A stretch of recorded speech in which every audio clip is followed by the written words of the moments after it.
The first footprints, c. 3500 BCE, 2nd century BCE.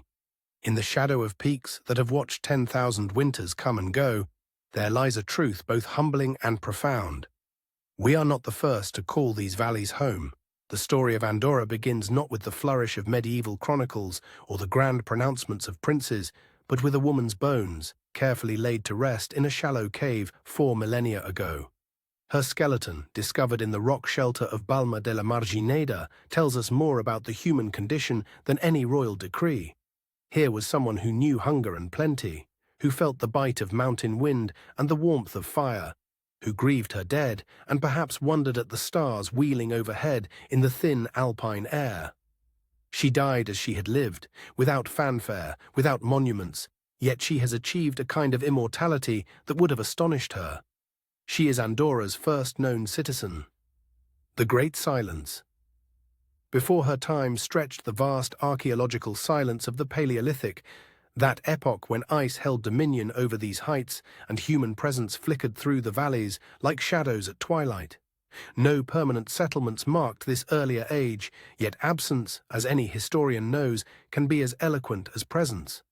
The very emptiness speaks of a land too harsh, too unforgiving for the small bands of hunter-gatherers who may have passed through in pursuit of mammoth or deer.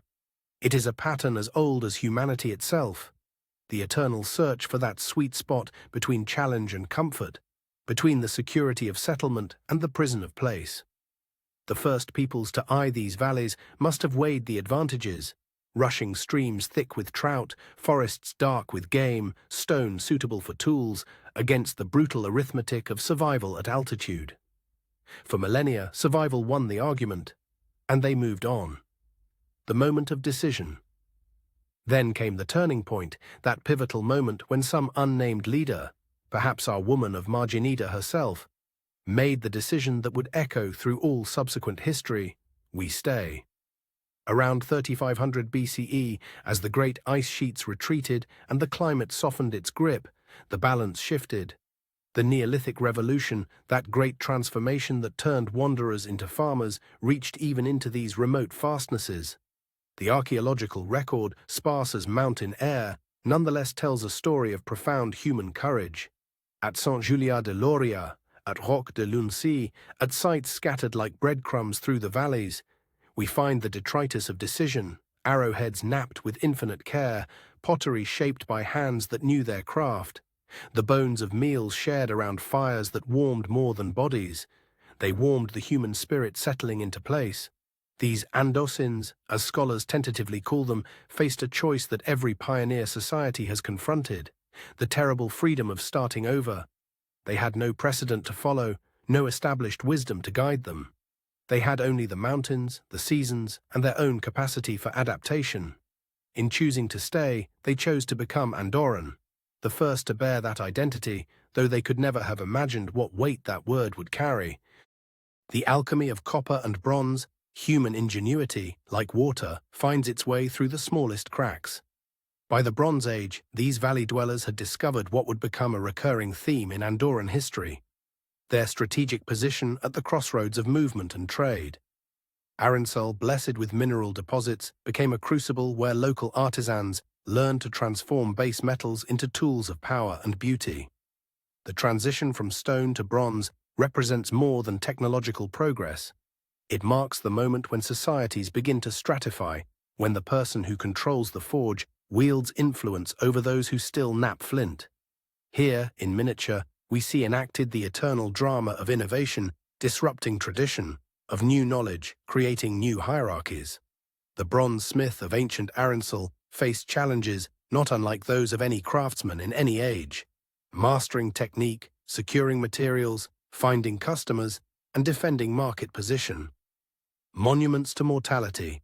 Perhaps no artifacts speak more eloquently of the human condition than the dolmens scattered near Encamp, those megalithic tombs that required tremendous communal effort to construct. Here is folly of the most magnificent kind.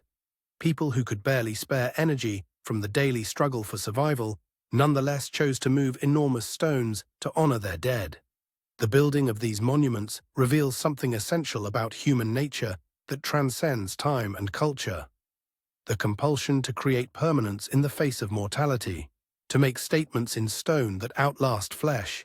Each dolmen represents countless hours of backbreaking labor, organizational skill, and social cooperation, all invested in structures for the dead rather than conveniences for the living. The language of the land. In the names that still cling to valley and peak, Ordino, Canillo, Encamp, we hear echoes of voices long silenced. These toponyms, bearing traces of ancient Iberian dialects with Basque affinities, serve as linguistic archaeology, preserving in amber the speech patterns of people who left no written records. Language that most human of inventions proves more durable than bronze, more enduring than stone. The irony is perfect. A people who built monuments to ensure remembrance are recalled not by their grand constructions, but by the casual way they named a hill or stream. Their daily words, spoken without thought of posterity, have outlived their most deliberate attempts at immortality. The cave painters of Prats. At Roca de les Brixes, near the parish of Canillo, prehistoric Andorrans left their most mysterious legacy. Cave paintings that serve as windows into minds we can never fully understand.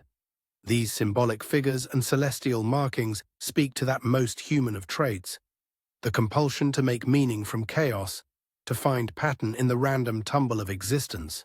Standing before these ancient images, one confronts the essential continuity of human experience.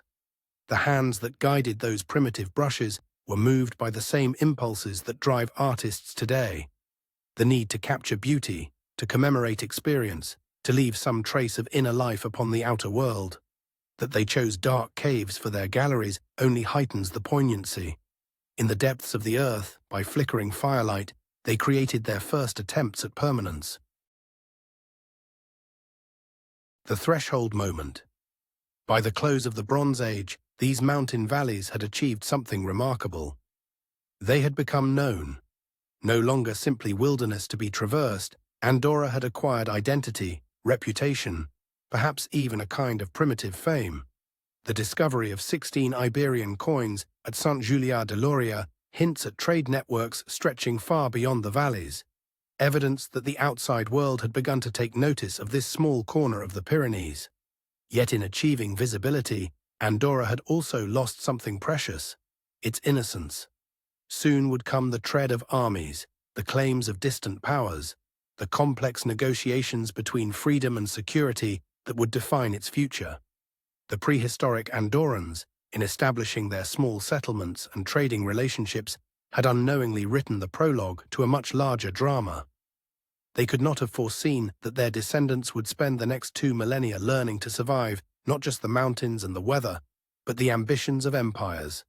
In transforming themselves from nomads to settlers, they had acquired something worth coveting. And in a world where might typically be determined right, that was both blessing and curse. The woman of Margineda, resting in her rock shelter, had helped set in motion a story that would span millennia. She could never have imagined that her small decision to stay would eventually require the wisdom of princes and the subtlety of diplomats to preserve. But perhaps, in the long sweep of history, that is fitting. The greatest adventures often begin with the simplest choices, and the most complex futures spring from the most basic human needs. For shelter, for community, for home. Andorra in the ancient world, 2nd century BCE, 7th century CE. In the autumn of 218 BCE, as the first snows dusted the Pyrenean peaks, a most extraordinary procession wound its way through the mountain passes. Hannibal Barca, the brilliant Carthaginian general whose very name would echo through history as Rome's greatest nemesis, led his polyglot army of Africans, Spaniards, and Gauls toward the Alps and his audacious assault on Italy. Somewhere in those treacherous defiles, amid the clash of bronze and the thunder of elephants' feet, the remote valleys of Andorra first entered the written record of Western civilization. The encounter was brief, violent, and decisive, as such meetings between empire and mountain folk tend to be. Yet in that moment, the Andosins, as the Greek historian Polybius would call them, stepped from the mists of prehistory into the harsh light of recorded history. They could scarcely have imagined that this collision with Carthaginian ambition would mark the beginning of nearly a millennium of imperial entanglements that would forge their unique identity. The Andorrans faced the storm. Polybius, writing with the clinical precision of a military historian, recorded the encounter with characteristic brevity. He passed and crossed the Segre River, submitted the tribes of the Ilergets, Barguses, Aragonese, and Andorrans, till he arrived to the Pyrenees, having many battles and a great deal of losses in his army. Behind this terse account lies a drama of resistance and submission that illuminates the character of these mountain people. The Andorrans were not mere pastoral innocents stumbling into history's path. Archaeological evidence suggests they possessed sophisticated knowledge of metallurgy, maintained extensive trade networks, and had developed complex social hierarchies. Their settlements, perched on defensible heights overlooking the Valira River, bore witness to centuries of careful adaptation to their harsh environment. These were people who understood the value of strategic position, a lesson that would serve them well in the turbulent centuries ahead. When Hannibal's advance scouts first appeared in their valleys, the Andorrans faced an impossible choice. Resistance meant facing one of antiquity's most formidable military machines. Submission meant acknowledging foreign dominion over lands their ancestors had held since time immemorial. That they chose to fight, and that Polybius specifically mentions the great deal of losses Hannibal suffered, speaks to a fierce independence that would become their defining characteristic. The battles themselves remain shrouded in mystery. No ancient chronicler thought to record the tactics of mountain warfare, the desperate charges down rocky slopes, or the bitter hand-to-hand combat in narrow defiles. Yet we can imagine the scene. Carthaginian veterans, hardened by campaigns across North Africa and Spain, struggling against warriors who knew every stone and stream of their homeland. The Andorrans may have lost, but they extracted a price that Hannibal, racing against winter and Roman pursuit, could ill afford to pay. Rome's long shadow. Hannibal's passage was merely the prelude to a far more profound transformation. Within decades, Roman legions would march these same paths, not as raiders, but as conquerors intent on permanent dominion. The Second Punic War's conclusion in 201 BCE marked the beginning of Rome's systematic absorption of the Iberian Peninsula, a process that would unfold over 2 centuries and reshape every aspect of life in the Pyrenean valleys. Rome's approach to mountain peoples like the Andorrans revealed the empire's genius for adaptation. Unlike the crude brutality of earlier conquerors, Roman policy combined calculated violence with shrewd accommodation. The valleys were too remote for direct colonization, too poor for extensive exploitation, yet too strategically positioned to ignore entirely. The solution was characteristically Roman: indirect rule through local elites, gradual cultural assimilation, and the patient construction of administrative networks that would bind these distant communities to the imperial center. The transformation began with language. Latin, carried by merchants, soldiers, and administrators, slowly infiltrated the ancient Iberian dialects spoken in the valleys. Yet this was no simple linguistic conquest. The pre-Roman substrate, with its mysterious connections to Basque and other pre-Indo-European tongues, proved remarkably resilient. Place names like Andorra itself, along with Escaldes, Encamp, and the river Valira, preserve echoes of languages spoken before Caesar was born. The result was a linguistic palimpsest, layers of meaning accumulated over centuries that would eventually evolve into the distinctive Catalan dialects of the region. Roman engineering, that marvel of practical genius, left its mark as well. Terraced fields carved into impossible slopes, irrigation channels that still function today, and the remnants of roads that connected these remote valleys to the wider world, all testify to Rome's transformative presence. The discovery of Iberian coins in Sant Julià de Lòria suggests that by the 1st century CE, the Andorrans were fully integrated into the empire's commercial networks, their surplus wool and iron finding markets as distant as Gaul and Africa. The Christian Revolution. Yet perhaps the most profound change came not through conquest, but through conversion. Christianity's arrival in the Pyrenees remains one of history's quiet revolutions, lacking the drama of military campaigns, but ultimately more transformative than any political upheaval. The exact date when the first Christian missionaries reached Andorra is lost to history, but by the 4th century CE, the new faith had clearly taken root. The conversion process reveals much about the character of both the religion and its mountain converts. Christianity's appeal lay not merely in its spiritual message, but in its practical advantages. The Church offered literacy, legal protection, and connections to powerful networks throughout the empire. For a small mountain community, these benefits were invaluable. Moreover, Christianity's emphasis on community solidarity and mutual aid resonated with traditional mountain values of cooperation and collective survival. The establishment of ecclesiastical ties to the bishopric of Urgell during this period would prove momentous for Andorra's future.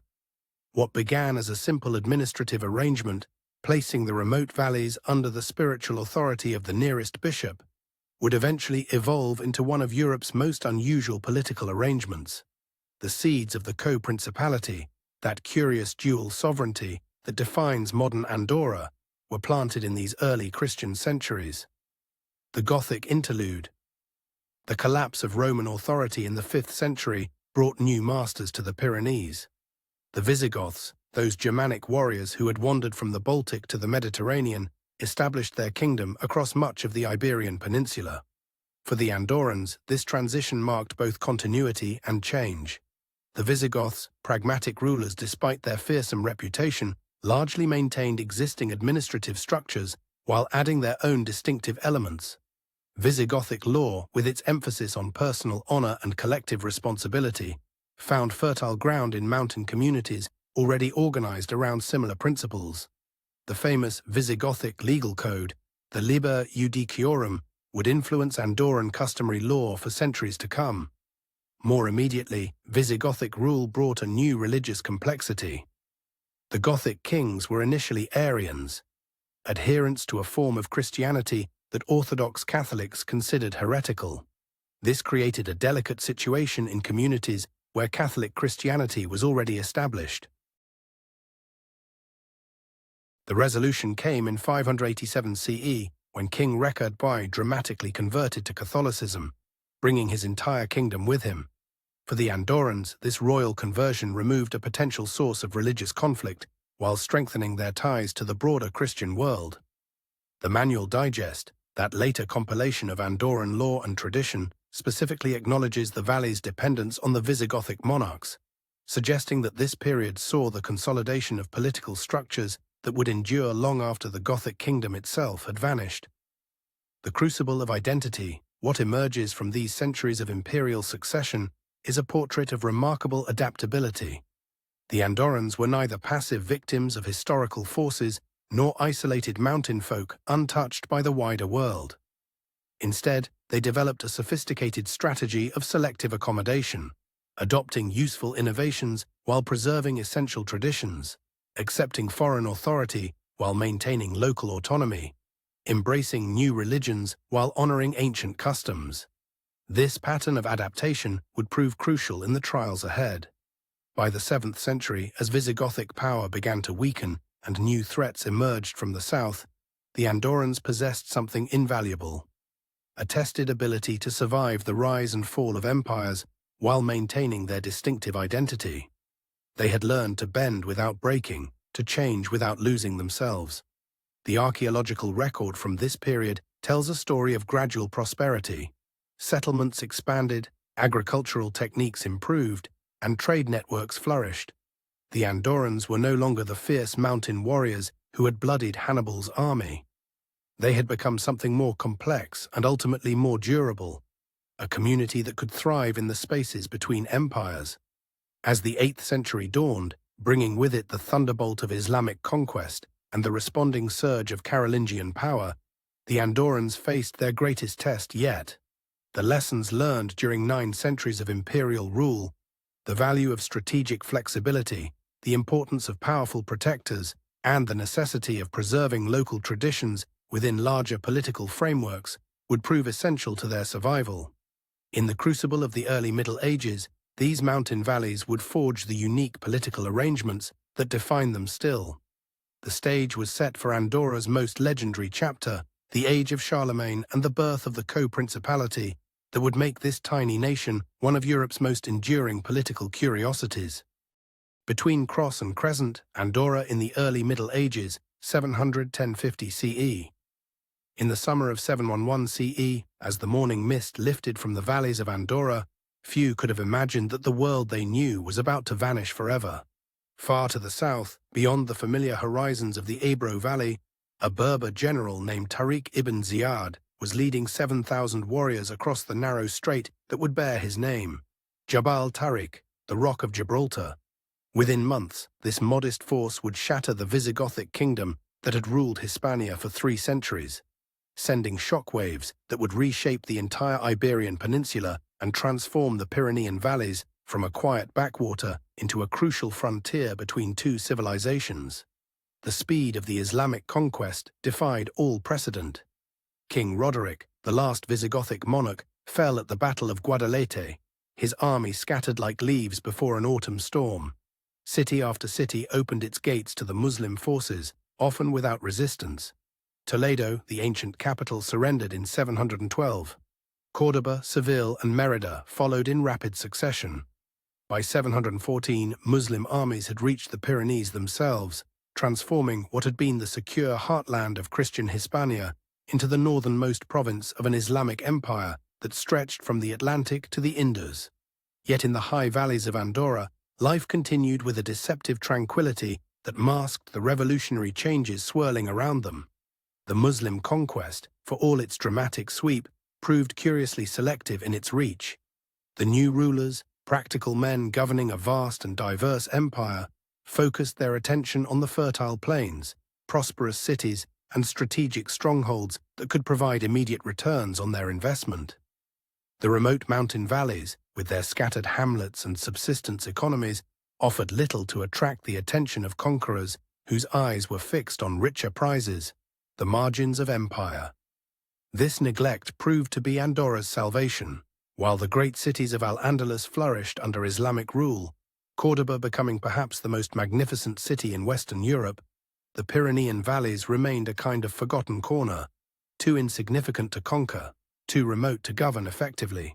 Archaeological evidence from this period tells a story of continuity rather than disruption. The Romanesque churches continued to rise, their stone walls bearing witness to an unbroken Christian tradition. Local pottery styles showed no Islamic influence. Even the patterns of settlement remained unchanged, suggesting that whatever political upheavals were reshaping the wider world, they barely touched the daily lives of the Andorran people.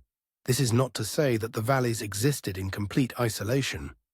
Muslim armies certainly passed through the region, using the mountain passes as corridors between their campaigns in southern Gaul and their bases in the Ebro Valley. Local tradition preserves memories of these transient presences, fleeting encounters that left little lasting impact, but served as reminders of the larger conflicts raging beyond the mountains. The Andorrans, with their characteristic pragmatism, likely provided guides and supplies to whoever controlled the passes at any given moment, a policy of careful neutrality that would serve them well in the turbulent centuries ahead. The true significance of the Islamic conquest for Andorra lay not in direct occupation, but in its transformation of the regional balance of power. The collapse of Visigothic authority created a political vacuum that would eventually be filled by new forces from the north, the Carolingian Franks, whose response to the Islamic challenge would reshape the entire Pyrenean region and provide Andorra with its most enduring political mythology. The hammer and the cross. The Frankish response to Islamic expansion began as a series of desperate defensive measures, but gradually evolved into a systematic campaign of reconquest and consolidation. Charles Martel's victory at Tours in 732 CE marked the high water mark of Muslim expansion into Gaul, but it was his grandson Charlemagne who would transform defensive success into offensive opportunity. The great emperor's campaigns in the Iberian Peninsula, though often frustrating and incomplete, established the framework within which Andorran political identity would crystallize. It was from these campaigns that Andorra's foundational legend emerged, a story that, while historically problematic, reveals profound truths about how the mountain people understood their place in the wider world. According to this cherished tradition, preserved in the Manual Digest and echoed in the national anthem, Charlemagne himself granted the valleys their freedom in gratitude for their assistance against the Muslim forces. The tale speaks of a local hero named Mark Almugaver leading the Andorrans in support of the Frankish emperor, their mountain warfare skills proving decisive in some forgotten skirmish near the Val de Carol. The historical Charlemagne was indeed active in the Pyrenees, establishing the Spanish March as a buffer zone against Islamic expansion and conducting several campaigns that brought Frankish power to the very gates of the Ebro Valley. His most famous expedition, the campaign of 778 that ended in disaster at Roncesvalles, demonstrated both the possibilities and the limitations of Carolingian power in the region. The ambush that destroyed Roland and the Frankish rearguard became the stuff of epic poetry. But it also revealed the harsh realities of mountain warfare and the dangers of overextension in hostile terrain. Whether Charlemagne ever set foot in Andorra remains a matter of scholarly debate, but the legend's persistence speaks to deeper truths about the relationship between the mountain valleys and the Carolingian Empire. The Franks needed local allies who understood the terrain and could provide intelligence about Muslim movements. The Andorrans needed powerful protectors who could guarantee their security without demanding too much in return. The mythical charter that supposedly granted Andorran autonomy may be a later fabrication, but it accurately reflects the kind of pragmatic arrangements that characterized Carolingian frontier policy. The architecture of faith. The most tangible legacy of this period lies not in documents or legends, but in stone.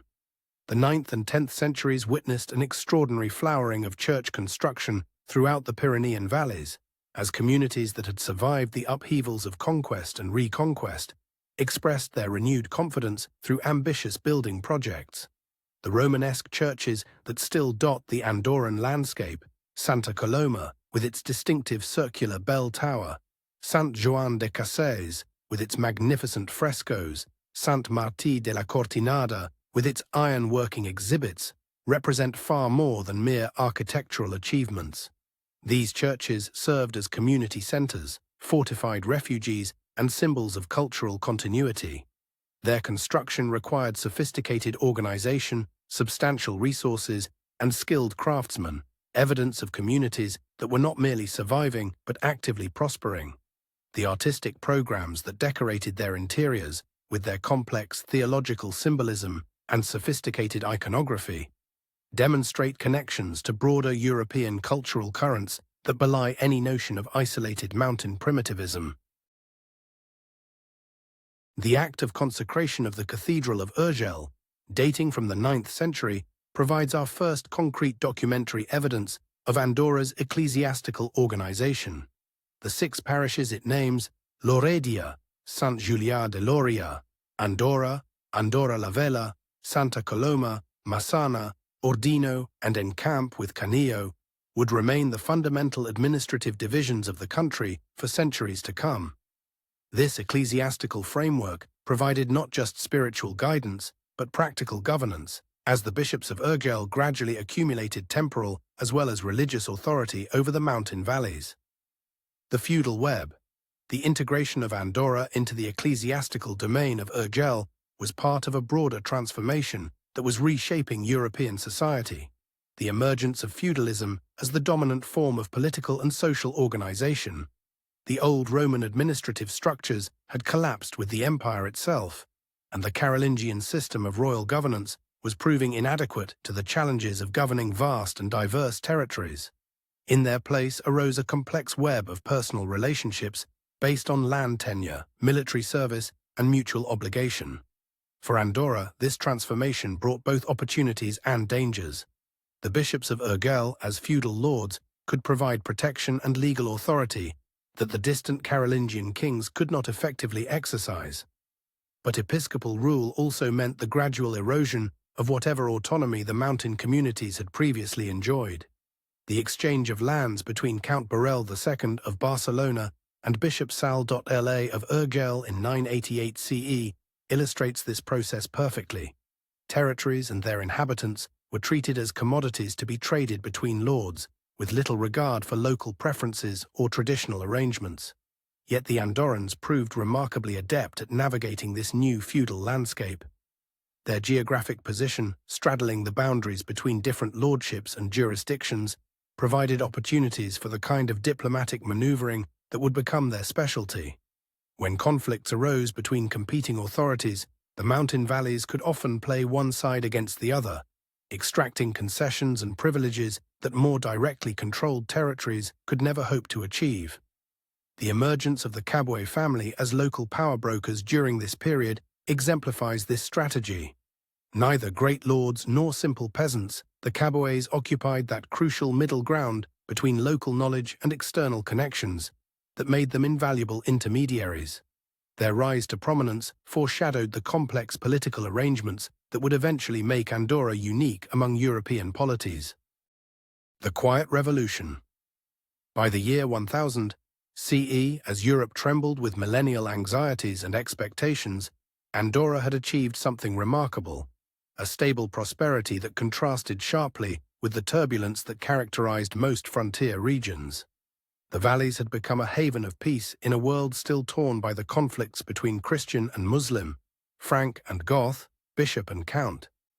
This achievement was not the result of isolation or withdrawal from the wider world, but rather of a sophisticated understanding of how to thrive in the spaces between competing powers. The Andorrans had learned to be useful without being threatening, valuable without being wealthy enough to attract unwanted attention.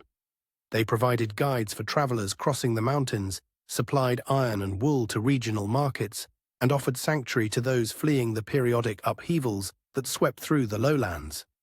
In return, they maintained a degree of autonomy that was becoming increasingly rare in a Europe dominated by feudal hierarchies and centralized monarchies.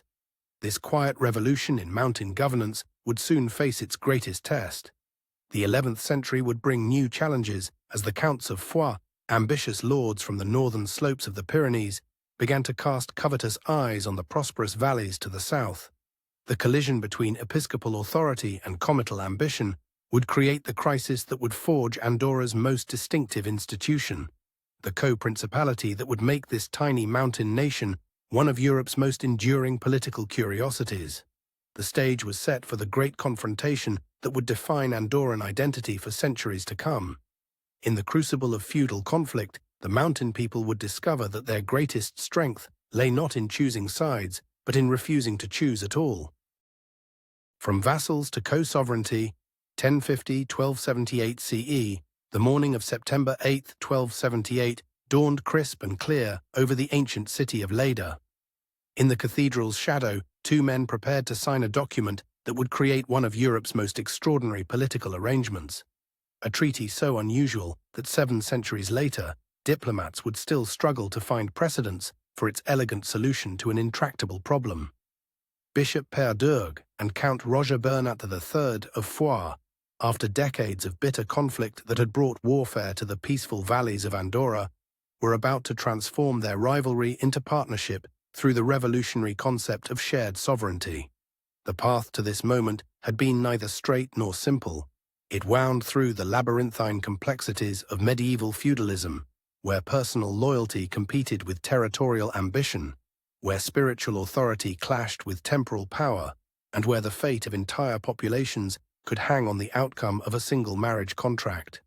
The story of how Andorra achieved its unique co-principality is, at its heart, a tale of how small communities could survive and even prosper in the spaces between great powers, provided they possessed the wisdom to turn their weakness into strength. The Bishop's Gambit. The consolidation of episcopal power in Andorra had been a masterpiece of patient accumulation.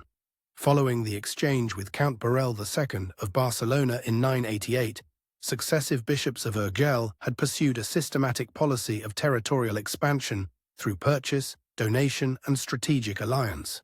Each transaction, however modest, added another thread to the web of ecclesiastical authority that was gradually enveloping the mountain valleys.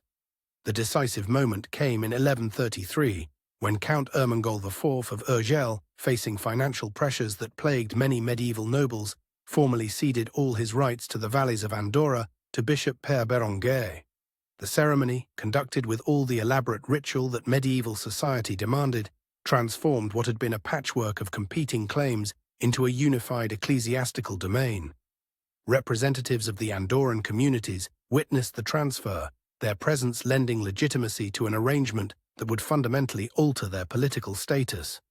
Yet the bishops of Urgell, for all their canonical learning, understood the harsh realities of medieval power. Spiritual authority, however divinely sanctioned, required temporal enforcement. Parchment and seals meant little without swords to defend them. This recognition led to one of the most fateful decisions in Andorran history: the alliance with the House of Caboet, a partnership that would ultimately bring the valleys to the brink of war and, paradoxically, to the threshold of their unique independence. The Caboet connection. The Caboets were precisely the kind of family that medieval chroniclers loved to celebrate. Minor nobles whose rise from obscurity to prominence embodied the fluid possibilities of feudal society. Based in the strategic Vals de Cabot, they possessed that most valuable of medieval commodities: local knowledge combined with military capability. Their intimate understanding of mountain warfare, their networks of kinship and alliance, and their proven loyalty made them indispensable allies for bishops seeking to transform canonical authority into effective governance. The formal oaths of fealty that bound the Caboets to the bishopric, Guitard Isan's submission to Bishop Bernat Sans in 1096, his son Guillaume Guitard's renewal of the pact in 1110, Arnaud de Caboet's confirmation in 1159, represented more than mere ceremonial gestures. They established a pattern of dual authority that would prove prophetic.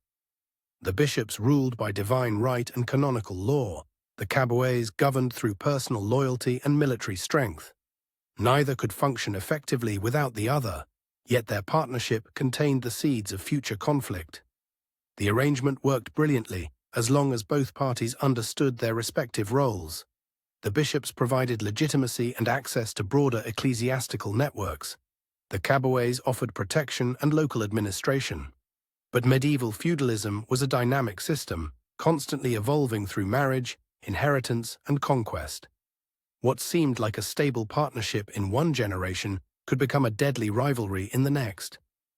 The heretical interlude, the marriage of Arnaud de Caboet to Arnaud de Castelbau in 1185, introduced a new and dangerous element into Andorran politics: religious heterodoxy.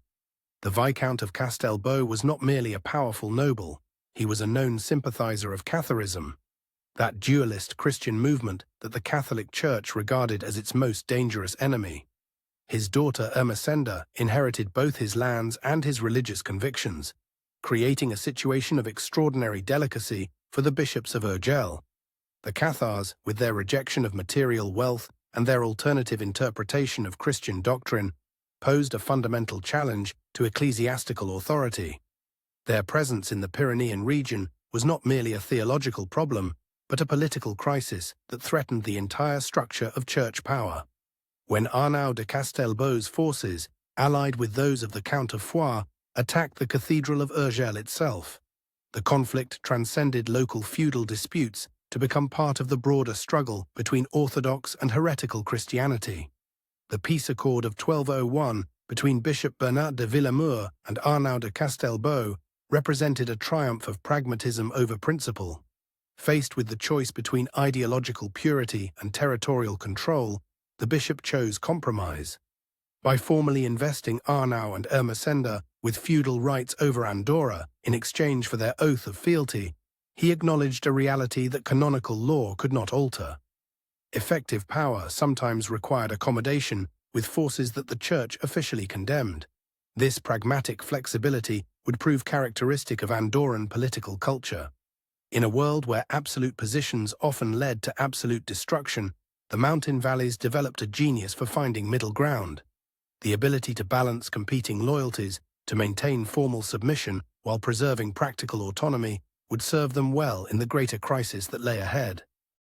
The Foix inheritance, the marriage of Ermesenda de Castelbau to Roger Bernard II, Count of Foix, in 1208, transformed a local dispute into an international crisis.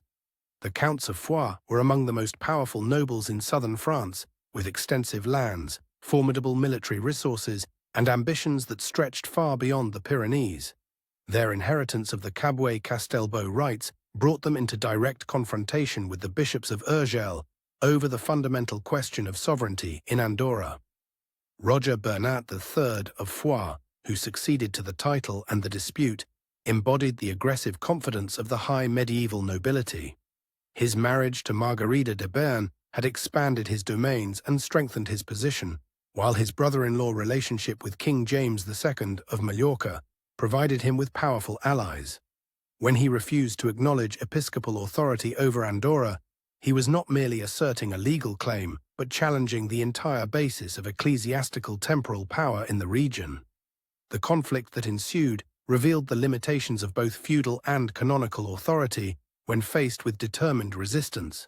The bishops of Urgell, despite their spiritual prestige and legal rights, lacked the military resources to enforce their claims against a great noble house.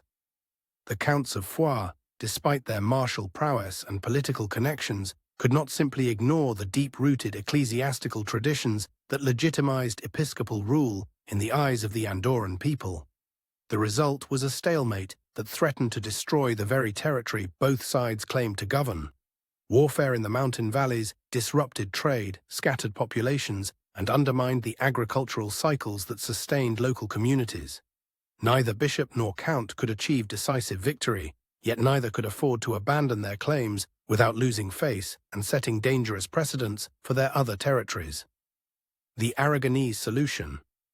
The intervention of Peter III of Aragon transformed a destructive conflict into a creative opportunity. The Aragonese king, with his extensive experience in managing the complex feudal relationships that characterized the Crown of Aragon, understood that some disputes could not be resolved through victory and defeat, but required entirely new approaches to the problem of sovereignty. The mediation process that led to the first Paréage was itself a masterpiece of diplomatic innovation. Rather than attempting to determine which party had the superior claim, a question that could have been debated endlessly by canon lawyers and feudal theorists, Peter III focused on the practical problem of governance. How could the valleys of Andorra be ruled effectively while satisfying the legitimate interests of both the bishop and the count? The solution he proposed was revolutionary in its simplicity: shared sovereignty. Instead of choosing between episcopal and comital authority, why not embrace both? The concept of co-lordship was not entirely unknown in medieval Europe, but its application to territorial governance on this scale was unprecedented.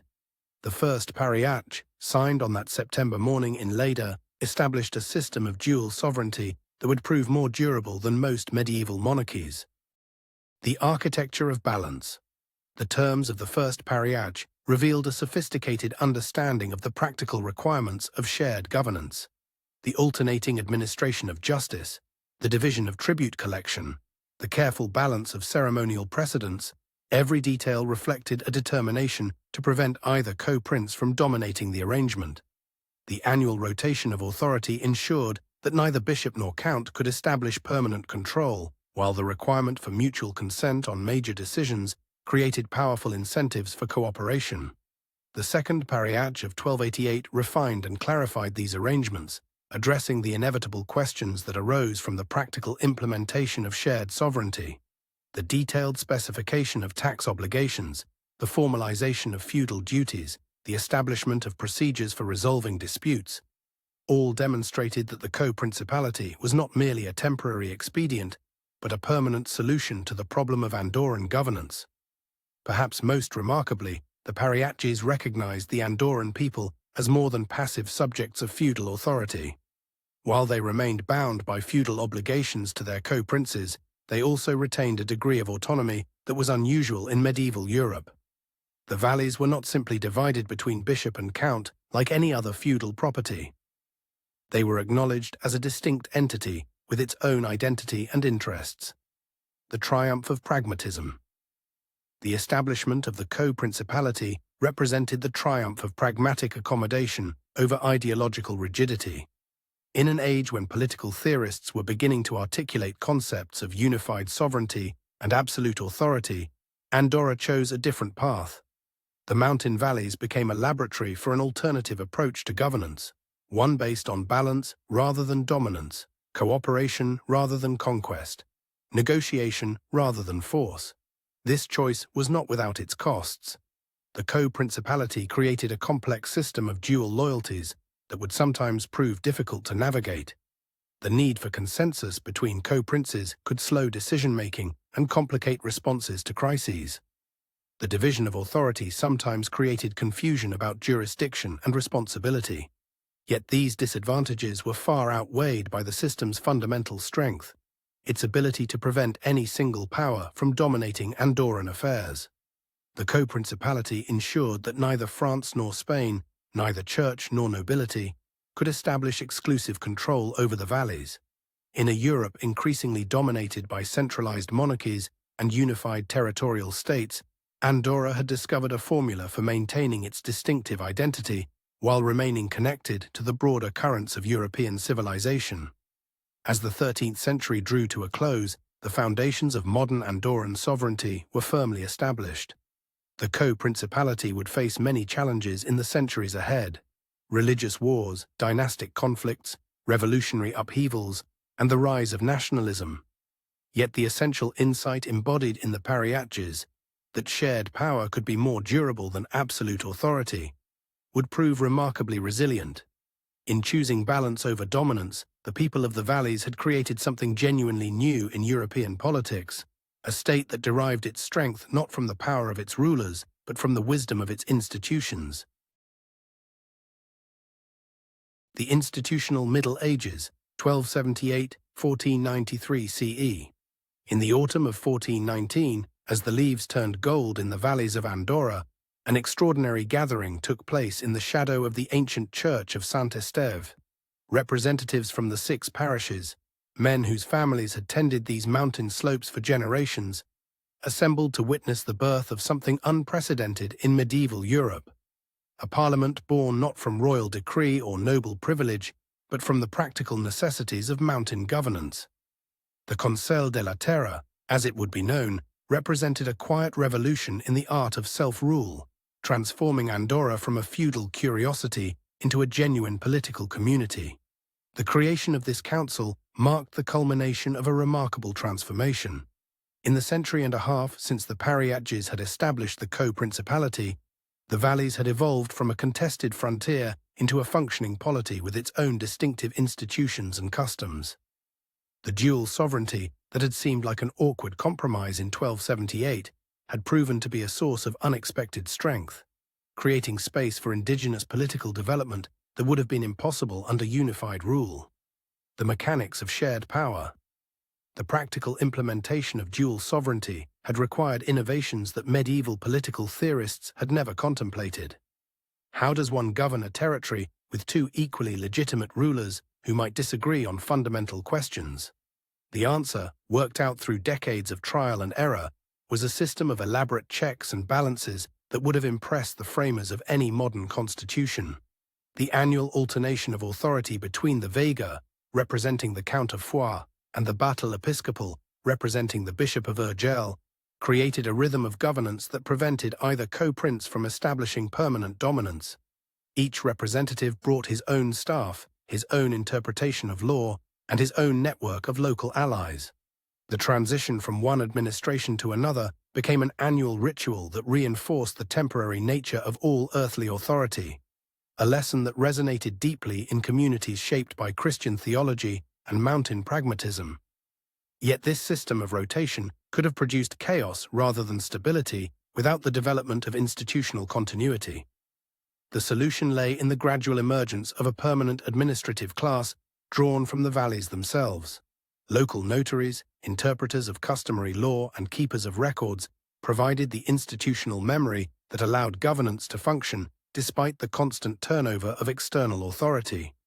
These men, for they were invariably men in this medieval context, became the true architects of Andorran political culture, translating the abstract principles of the Paréages into practical governance.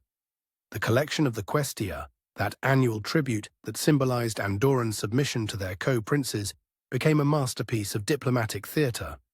The ceremony itself, with its careful protocols, its symbolic presentations, and its ritualized acknowledgement of dual sovereignty, transformed what could have been a humiliating reminder of subjugation into an affirmation of Andorran distinctiveness. The tribute was paid not as conquered subjects to their masters, but as a free people honoring their contractual obligations to their chosen protectors. The democratic experiment. The establishment of the Conseil de la Terre represented something genuinely revolutionary in the context of medieval Europe. While other territories were experiencing the consolidation of royal power and the suppression of local autonomy, Andorra was moving in the opposite direction, toward greater self-governance and popular participation in political decision-making. The council's creation required the consent of both co-princes, but the initiative came from the valleys themselves, reflecting a growing confidence in their ability to manage their own affairs. The composition of the council revealed both the possibilities and the limitations of medieval democracy. Restricted to male heads of households from recognized families, it excluded the majority of the population from direct political participation. Yet within these constraints, it established principles of representation and collective decision-making that were remarkably advanced for their time. The council members were not appointed by external authority, but chosen by their communities, creating a direct link between local interests and political power. The council's early deliberations, recorded in a mixture of Latin and emerging Catalan, provide fascinating glimpses into the practical challenges of mountain governance. Disputes over grazing rights, the maintenance of irrigation channels, the organization of communal labor for road repair. These mundane matters required sophisticated negotiation and compromise. The council developed procedures for debate, methods for reaching consensus, and mechanisms for implementing decisions that would serve as models for later democratic institutions. Perhaps most remarkably, the council asserted the right to negotiate directly with external authorities on matters affecting Andorran interests. When disputes arose with neighboring territories over trade routes or boundary markers, the council appointed ambassadors and conducted diplomacy as if Andorra were a sovereign state rather than a feudal dependency.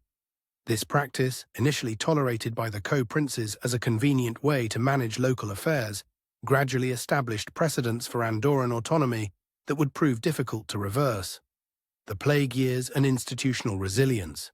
The Black Death, that great catastrophe that swept across Europe in the mid-14th century, provided an unexpected test of Andorran institutions. While the plague devastated the great cities and fertile plains, the mountain valleys experienced relatively light mortality. Perhaps due to their isolation, perhaps to their dispersed settlement patterns, or perhaps simply to the caprice of disease. Whatever the cause, Andorra's survival, while much of Europe suffered, created opportunities for institutional development that might not have existed under normal circumstances. The demographic crisis that afflicted neighboring territories disrupted traditional patterns of authority and created power vacuums that ambitious nobles rushed to fill. In this context, Andorra's stable institutions and peaceful succession of authority became valuable assets. Refugees from plague-stricken regions brought skills and knowledge that enriched the valley's human capital, while the disruption of traditional trade routes created new opportunities for mountain commerce. The council's response to these challenges demonstrated a sophistication that belied its recent creation. Emergency measures were implemented to accommodate refugees while protecting local interests. New regulations were established to prevent the spread of disease. Resources were mobilized to take advantage of commercial opportunities created by the disruption of established trade networks. Throughout this crisis, the dual sovereignty system provided stability and legitimacy, while the council provided flexibility and local knowledge. The Burgundian connection. The marriage of Gaston IV of Foix to Joan of Albret in 1479 created ripple effects that extended far beyond the Pyrenees. The union brought the Kingdom of Navarre into the complex web of relationships that connected Andorra to the wider European political system, while also linking the valleys to the emerging power of Burgundy and its ambitious dukes. For a brief moment, Andorra found itself connected, however tenuously, to one of Europe's most dynamic political experiments. The Burgundian court, with its sophisticated administrative practices and its innovative approaches to governance, provided models that influenced political development throughout Europe. While Andorra was too remote and too small to attract direct attention from the Burgundian dukes, the connection through the Foix-Albret lineage created channels for the transmission of political ideas and administrative techniques that would prove valuable in the centuries ahead. More immediately, the expanded territorial holdings of the Count of Foix created new challenges for the co-principality system. A ruler with responsibilities spanning from the Bay of Biscay to the Mediterranean had less time and attention to devote to the affairs of a small mountain territory. This neglect, which might have weakened other feudal relationships, actually strengthened Andorran autonomy by creating space for local institutions to expand their authority. The Aragonese challenge. The attempts by successive Aragonese monarchs to absorb the Foix-Castelbau territories into the Crown of Aragon represented the most serious external threat to Andorran autonomy during this period. The Aragonese kings, with their sophisticated legal traditions and their experience in managing diverse territories, possessed both the theoretical justification and the practical means to challenge the co-principality system. Yet these challenges ultimately failed, not because of Andorran military resistance. The valleys lacked the resources for effective armed opposition, but because of the institutional resilience created by the Paréages.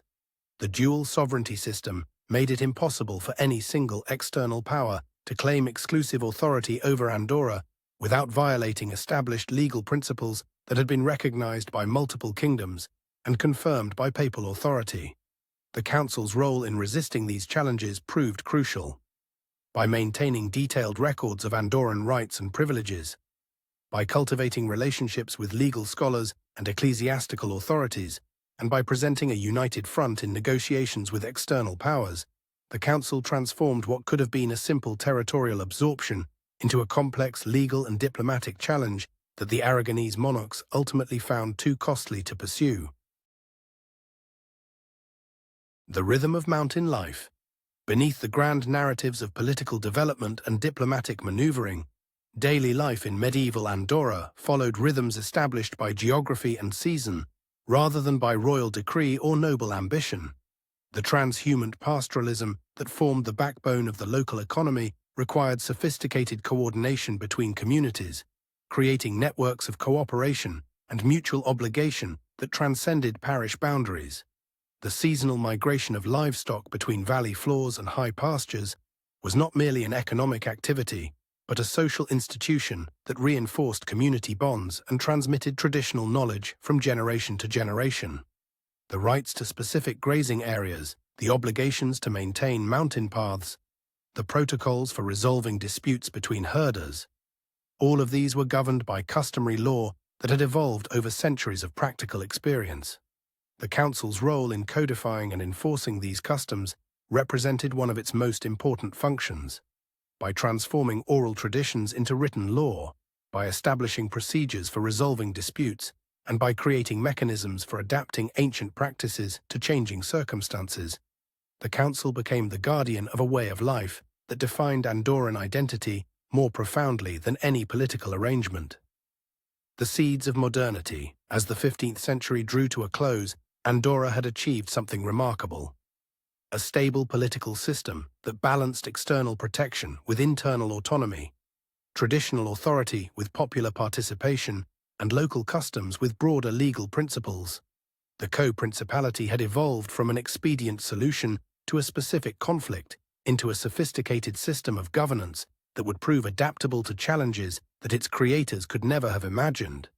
The institutional innovations of this period, the council's representative character, the codification of customary law, the development of diplomatic practices, the creation of administrative continuity, would provide the foundation for Andorra's survival through the upheavals of the early modern period.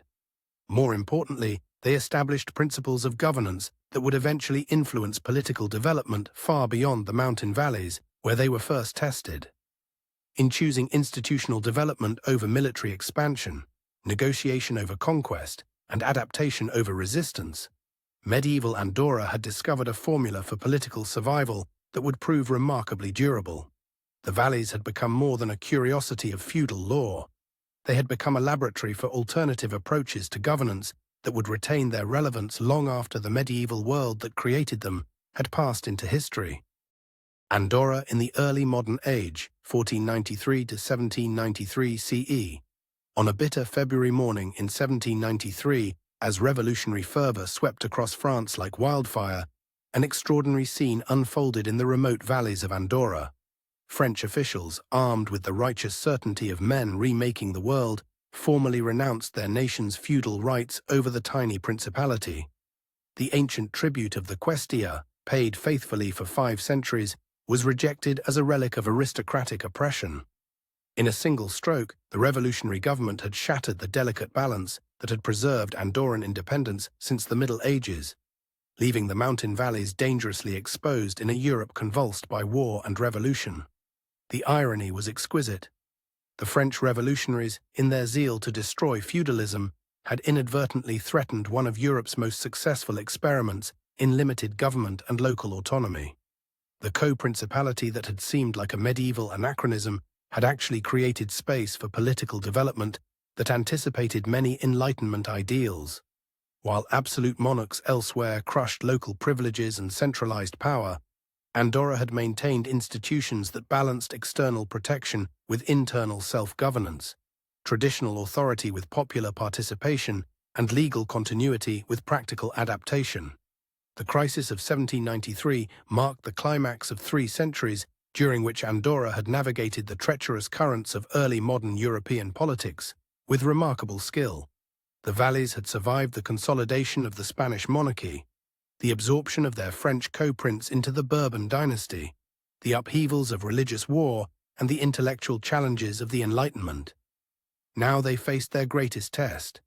Could a political system rooted in medieval feudalism survive the revolutionary transformation of European civilization? The Spanish Gambit. The marriage of Ferdinand II of Aragon and Isabella I of Castile in 1479 had created the foundation of Spanish power that would dominate European politics for the next 2 centuries. The union of the crowns brought unprecedented resources and ambitions to the Iberian Peninsula, transforming a collection of medieval kingdoms into a global empire. For Andorra, perched on the frontier between this emerging colossus and France, the Spanish consolidation represented both opportunity and mortal danger. The conquest of southern Navarre in 1512 by Ferdinand II seemed to herald the end of Andorran independence.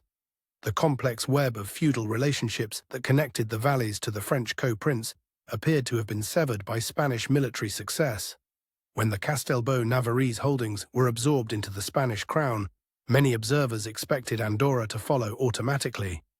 The logic of territorial consolidation that was reshaping Europe suggested that small anomalies, like the co-principality, could not long survive in an age of centralized monarchies.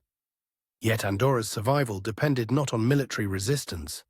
The valleys lacked the resources for effective armed opposition, but on legal sophistication and diplomatic flexibility. The Andorrans understood that their independence rested on the precise terms of the Paréages, not on the broader political arrangements that surrounded them. When Spanish officials attempted to claim direct authority over the valleys, Andorran representatives responded with carefully researched legal arguments that demonstrated the continuing validity of their ancient agreements. The Spanish crown, despite its vast resources and imperial ambitions, found itself constrained by its own commitment to legal precedent and feudal tradition. The Habsburg monarchy, which inherited the Spanish throne in 1516, had built its power on respect for established rights and privileges. To simply annex Andorra would have set a dangerous precedent that could have undermined Spanish authority in other territories where local privileges were protected by ancient agreements. More pragmatically, the Spanish discovered that Andorra's anomalous status actually served their interests. The valleys provided a useful buffer against French expansion while requiring minimal administrative investment.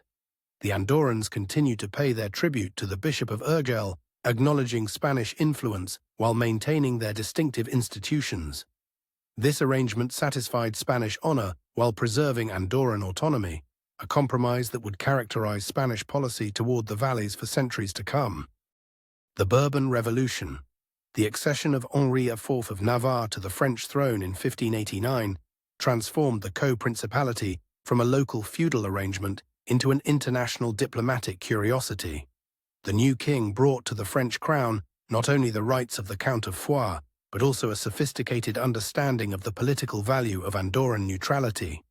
Henri IV, who had spent his career navigating the complex religious and political divisions of late medieval France, appreciated the utility of institutions that could bridge competing loyalties and conflicting interests. The integration of the French co-principality into the Bourbon monarchy created unprecedented opportunities for Andorran diplomacy. The Valleys now had direct access to one of Europe's most powerful courts, while their Spanish connections through the Bishop of Urgell provided alternative channels of influence. This dual access allowed Andorran representatives to play French and Spanish interests against each other, extracting concessions and privileges that neither power would have granted to a simple dependency. The Bourbon kings, despite their reputation for absolutism, proved remarkably tolerant of Andorran autonomy. Louis XIV, the Sun King himself, confirmed the ancient privileges of the Valleys and showed no inclination to interfere with their internal governance. This restraint reflected not weakness, but calculation. Andorra's neutrality served French strategic interests by creating a peaceful corridor through the Pyrenees, while requiring minimal French investment in administration or defense.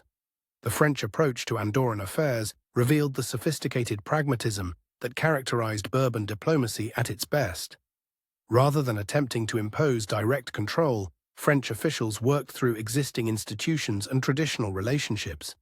The questia continued to be collected and forwarded to Versailles, but its symbolic importance far exceeded its economic value.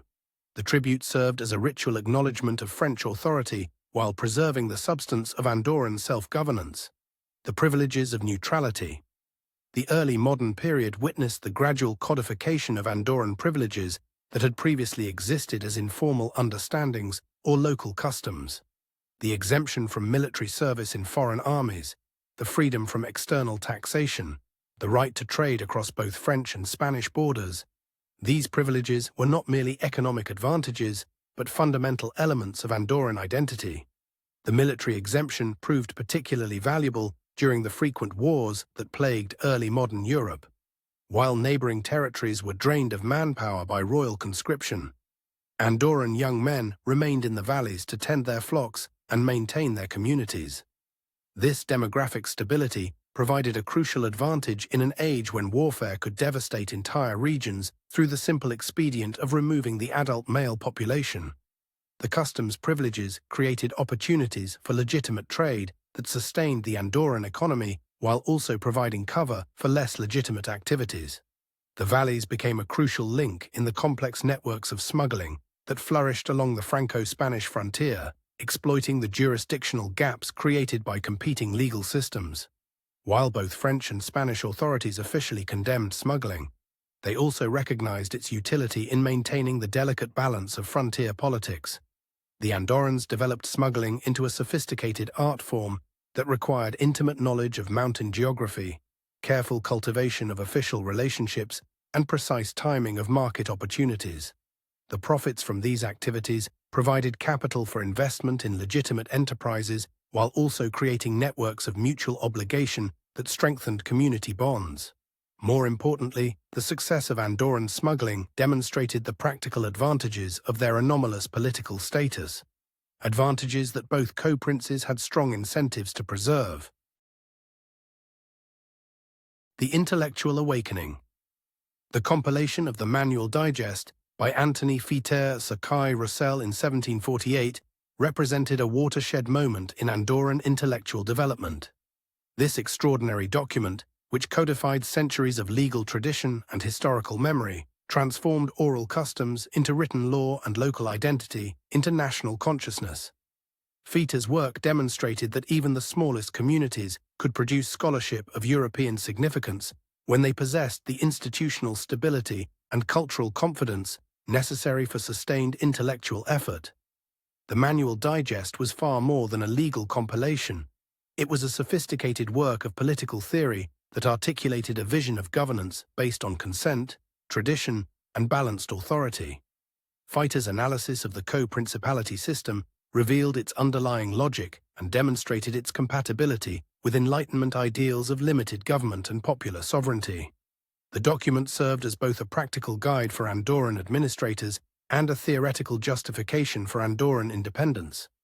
Antoni Puig's Politar Andorra, published in 1763, complemented Fita's legal scholarship with a detailed analysis of Andorran civic culture. Puig's work revealed the sophisticated social institutions that had evolved in the valleys, systems of mutual aid, collective decision-making, and conflict resolution that anticipated many of the reforms that Enlightenment thinkers were advocating for larger societies. The book demonstrated that Andorra was not a primitive survival from the medieval past, but a functioning alternative to the centralized monarchies that dominated European politics. These intellectual achievements reflected broader changes in Andorran society during the early modern period. The valleys had developed a literate elite capable of engaging with European intellectual currents while maintaining their distinctive local traditions.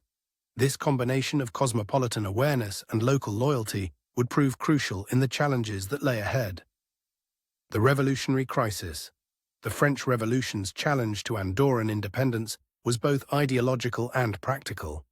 The revolutionaries' commitment to destroying feudal privileges threatened the legal foundations of the co-principality, while their military campaigns in the Pyrenees created immediate physical dangers for the valleys. The occupation of Soldeu by French troops in 1793 demonstrated that Andorran neutrality could not be taken for granted in an age of total war and revolutionary ideology. Yet the crisis also revealed the resilience of Andorran institutions and the sophistication of Andorran diplomacy. The appeal to General Chabray in Puigcerdà succeeded not because of military strength, but because of legal arguments and political calculation. The French commander recognized that occupying Andorra would create more problems than it would solve, while respecting Andorran neutrality served French strategic interests by maintaining stability in a sensitive frontier region. The Andorran response to the revolutionary crisis demonstrated the maturity of their political culture.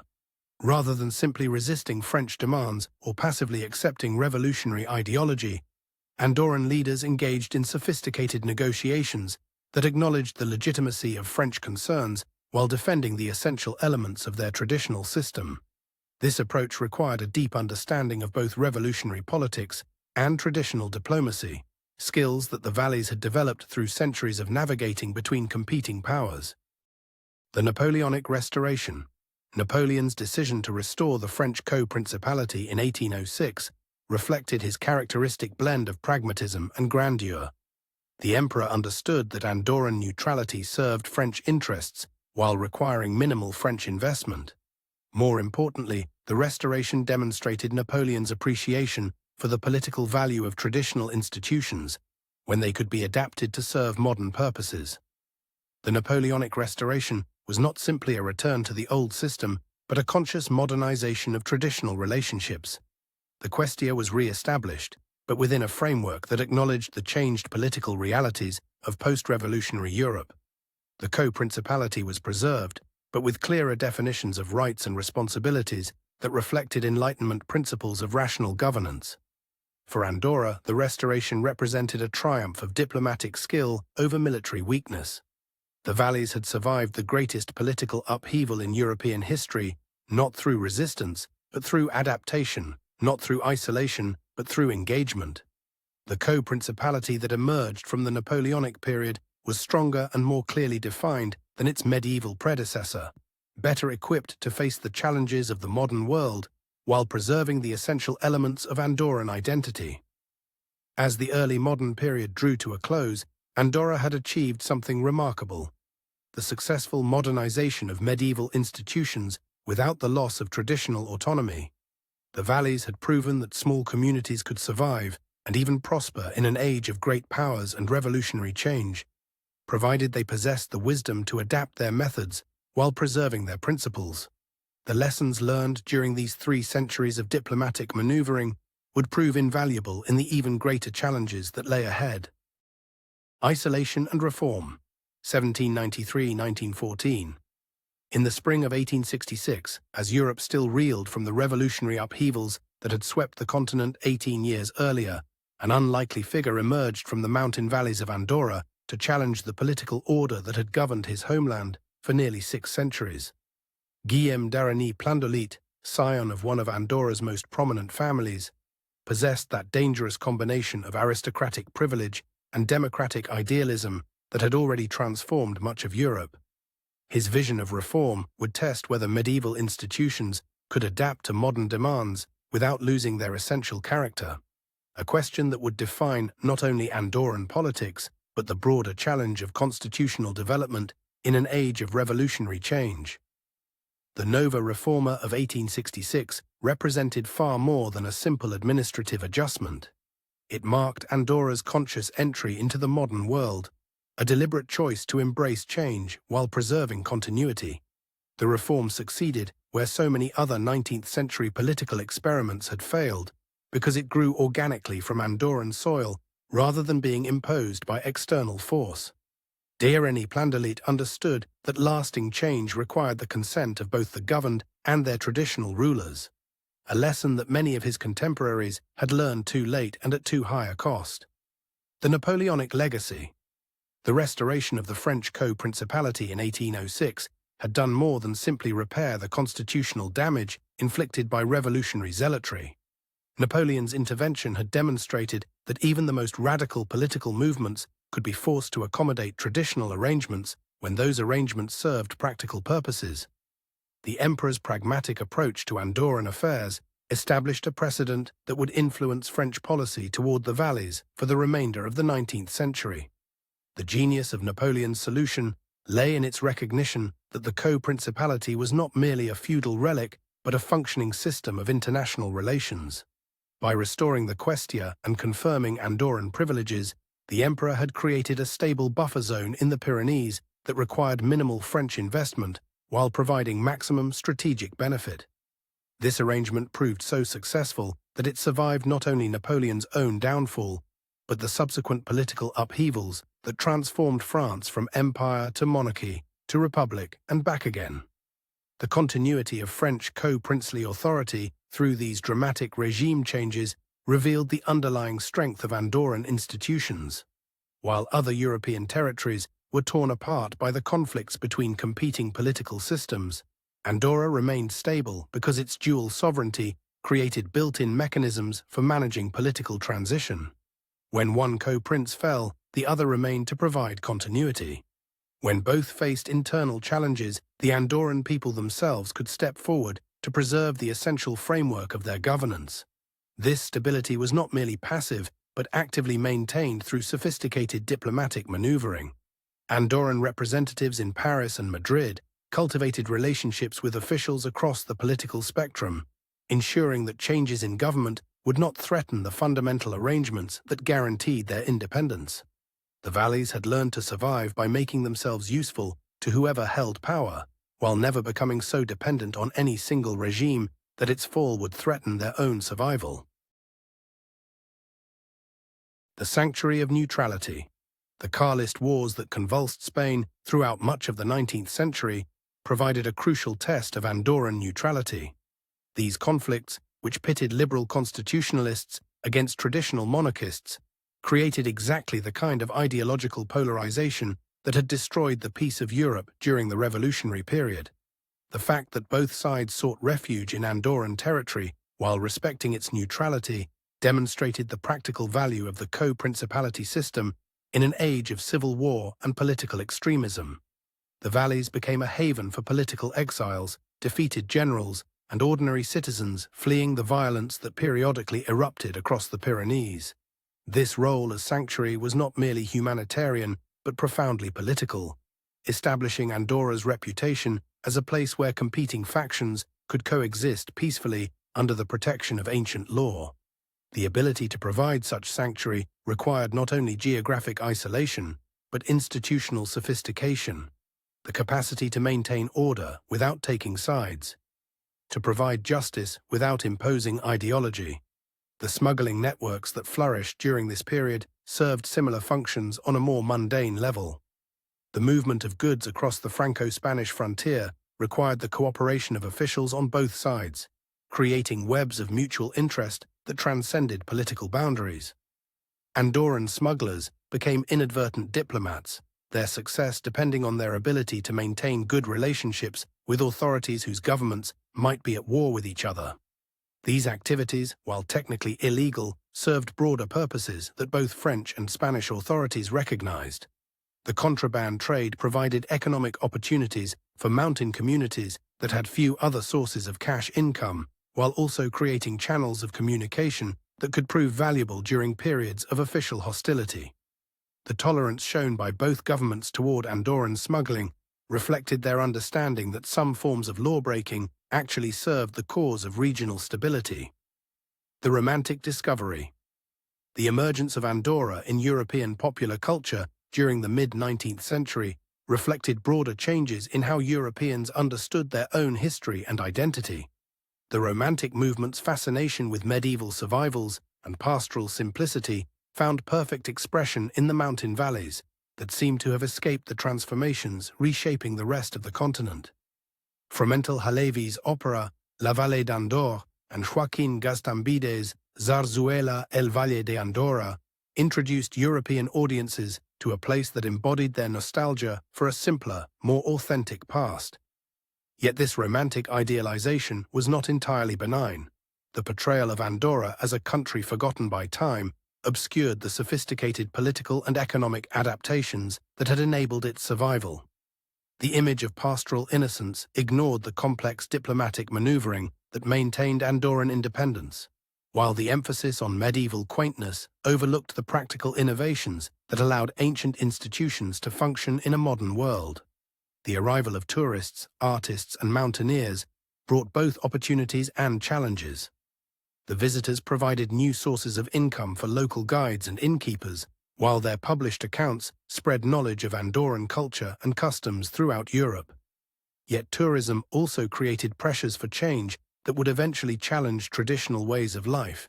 The expectations of foreign visitors, their demands for modern conveniences, and their romantic preconceptions about mountain life would all influence how Andorrans understood their own identity and their place in the modern world. The democratic experiment.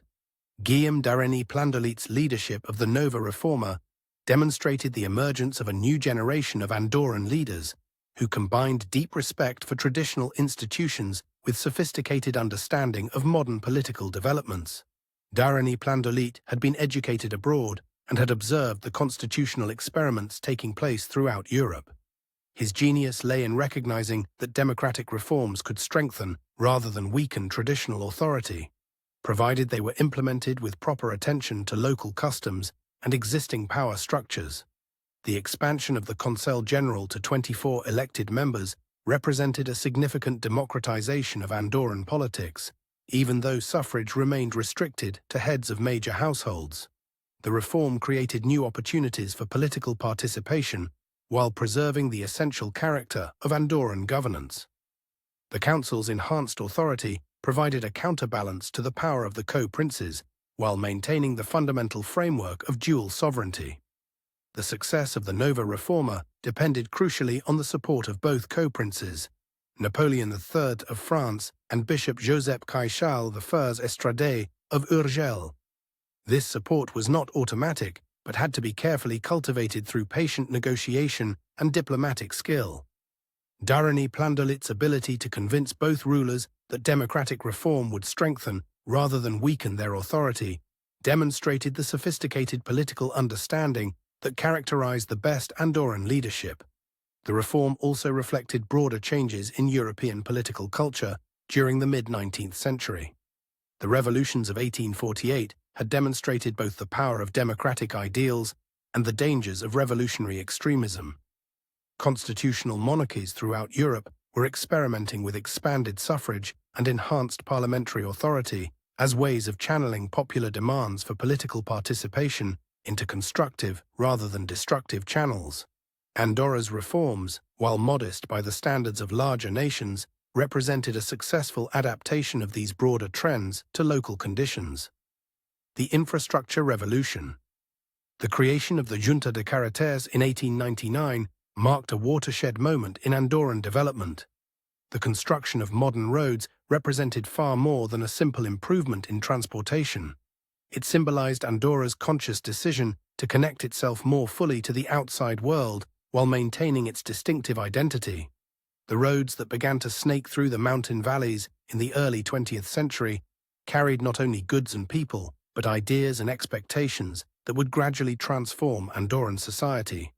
The establishment of postal services, Spanish in 1928, French in 1931, created new possibilities for communication and commerce that had been unimaginable in earlier centuries. Letters could now travel between the valleys and the outside world in days rather than weeks, while newspapers and magazines brought news of distant events to even the most remote villages. The telegraph and electric lines that followed created instantaneous connections that further eroded the isolation that had long protected Andorran traditions. Yet these technological innovations were absorbed into existing social structures rather than replacing them entirely. The new roads followed ancient paths, connecting traditional communities rather than creating entirely new settlement patterns. The postal services operated through existing administrative networks, while the telegraph and electric systems were managed by local authorities who understood their responsibility to serve community needs rather than external interests. The migration patterns that developed during this period revealed both the opportunities and the challenges created by improved connections to the outside world. Young Andorrans who left to seek work in France, Spain, or Latin America brought back not only money, but new ideas about politics, economics, and social organization. Their remittances provided capital for local investment, while their experiences abroad created pressures for further modernization of traditional institutions. The symbols of nationhood. The composition of the Hymne National d'Andorra in 1873 and the official recognition of the Virgin of Meritxell as patron of the valleys in 1874 reflected the crystallization of Andorran national identity during the 19th century. These symbols served to articulate a sense of collective identity that transcended parish boundaries while remaining rooted in local traditions and customs. The anthem's invocation of Charlemagne connected contemporary Andorra to its legendary origins, while the patronage of the Virgin of Meritxell provided spiritual unity for communities scattered across the mountain valleys. The development of these national symbols was not merely ceremonial, but profoundly political. In an age when nationalism was reshaping the map of Europe, Andorra needed to articulate its own distinctive identity in terms that would be recognized and respected by the international community. The symbols chosen reflected a sophisticated understanding of how small nations could maintain their independence by emphasizing their unique contributions to European civilization, rather than simply asserting their right to exist. The continued centrality of religious institutions in Andorran life provided both continuity with the past and adaptation to modern conditions. Priests remained among the most educated members of their communities, serving as intermediaries between local traditions and external influences. Their role in maintaining literacy and providing social services made them crucial figures in the gradual modernization of Andorran society, while their commitment to traditional values helped ensure that change would occur within familiar frameworks rather than through revolutionary transformation. The threshold of modernity. By 1914, as Europe prepared for the catastrophic war that would end the 19th century's optimistic faith in progress, Andorra stood at a crucial threshold. The valleys had successfully navigated the transition from medieval to modern political institutions without losing their essential character. The co-principality had proven its adaptability by surviving revolutionary upheaval, democratic reform, and technological transformation. The Andorran people had demonstrated their capacity for self-governance while maintaining their traditional relationships with their external protectors. Yet the challenges ahead would test these achievements in ways that previous generations could not have imagined. The total wars of the 20th century would create pressures for national mobilization that would strain the neutrality that had long protected Andorran independence. The ideological conflicts between democracy and dictatorship, capitalism and socialism, nationalism and internationalism would force even the smallest communities to choose sides in struggles that transcended traditional boundaries. The infrastructure that connected Andorra to the outside world would carry not only goods and people, but the revolutionary ideas that were reshaping European civilization. The young Andorrans who had been educated abroad would return with expectations that traditional institutions might not be able to satisfy. The tourists and investors who were beginning to discover the valleys would bring resources and opportunities, but also demands for changes that might threaten the delicate balance between preservation and progress that had long characterized Andorran development. As the guns of August 1914 began to sound across Europe, Andorra faced the future with the confidence born of centuries of successful adaptation. The valleys had learned to survive by embracing change while preserving continuity, by remaining open to the world while maintaining their distinctive identity, by serving the interests of great powers while never surrendering their essential autonomy. These lessons would prove invaluable in the trials ahead, as Andorra prepared to navigate the most turbulent century in European history while remaining true to the principles that had guided its development since the Middle Ages. War, neutrality, and a changing world, 1914–1945. On a fog-shrouded morning in July 1934, the most improbable scene in Andorran history unfolded in the chambers of the General Council. A tall, elegantly dressed Russian émigré named Boris Skosarev stood before the assembled representatives of the mountain valleys, proposing nothing less than the transformation of their ancient principality into a modern kingdom, with himself as monarch. The audacity of the proposal was breathtaking, yet for a brief, surreal moment, it seemed that this medieval republic might actually crown its first king in over 6 centuries. The episode would end in farce within weeks, but it crystallized the tensions between tradition and modernity that would define Andorra's struggle to survive in the most turbulent period of European history. The Skosarev affair, as it came to be known, revealed both the vulnerabilities and the strengths of Andorran institutions in an age of totalitarian movements and revolutionary change.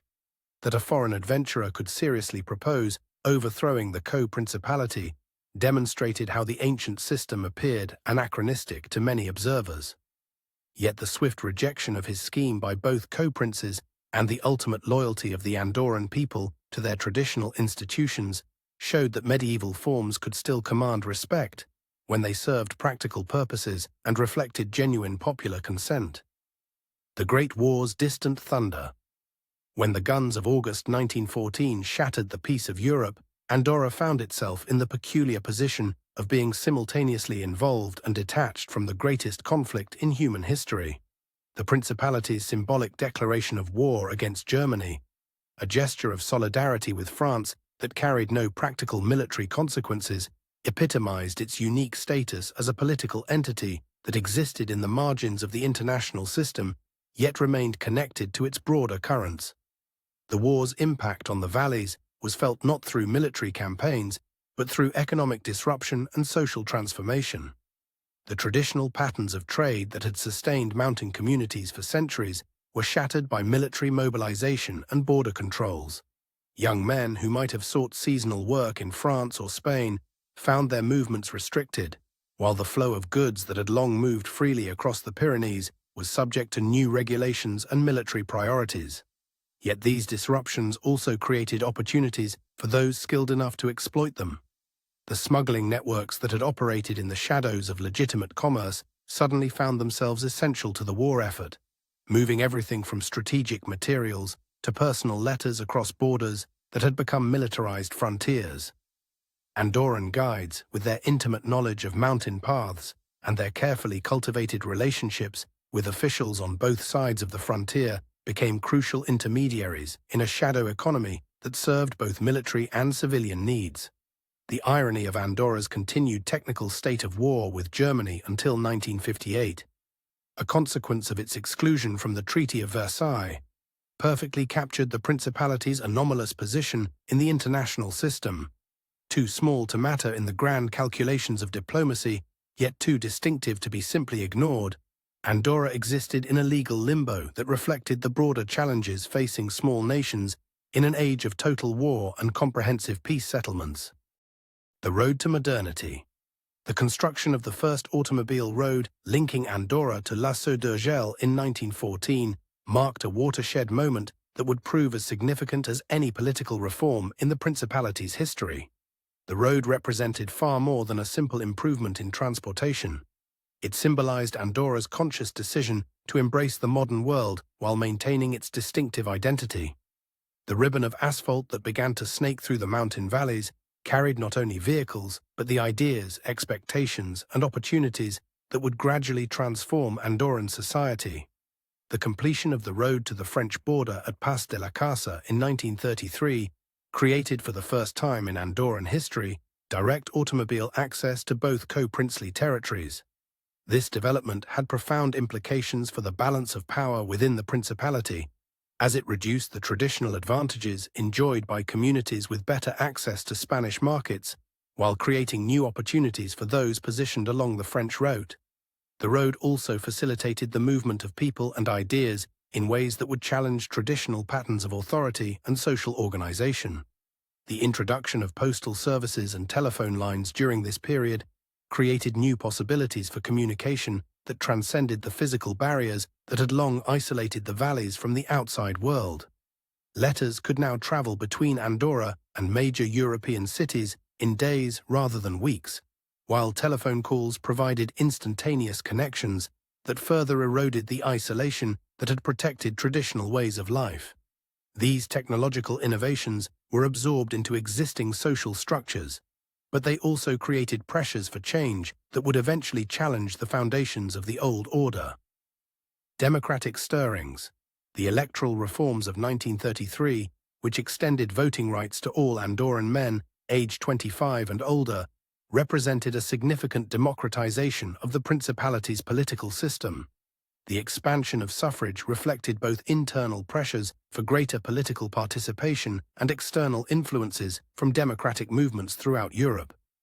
Yet the reforms were implemented within the existing framework of the co-principality, demonstrating once again Andorra's genius for adapting to changing circumstances while preserving essential continuities.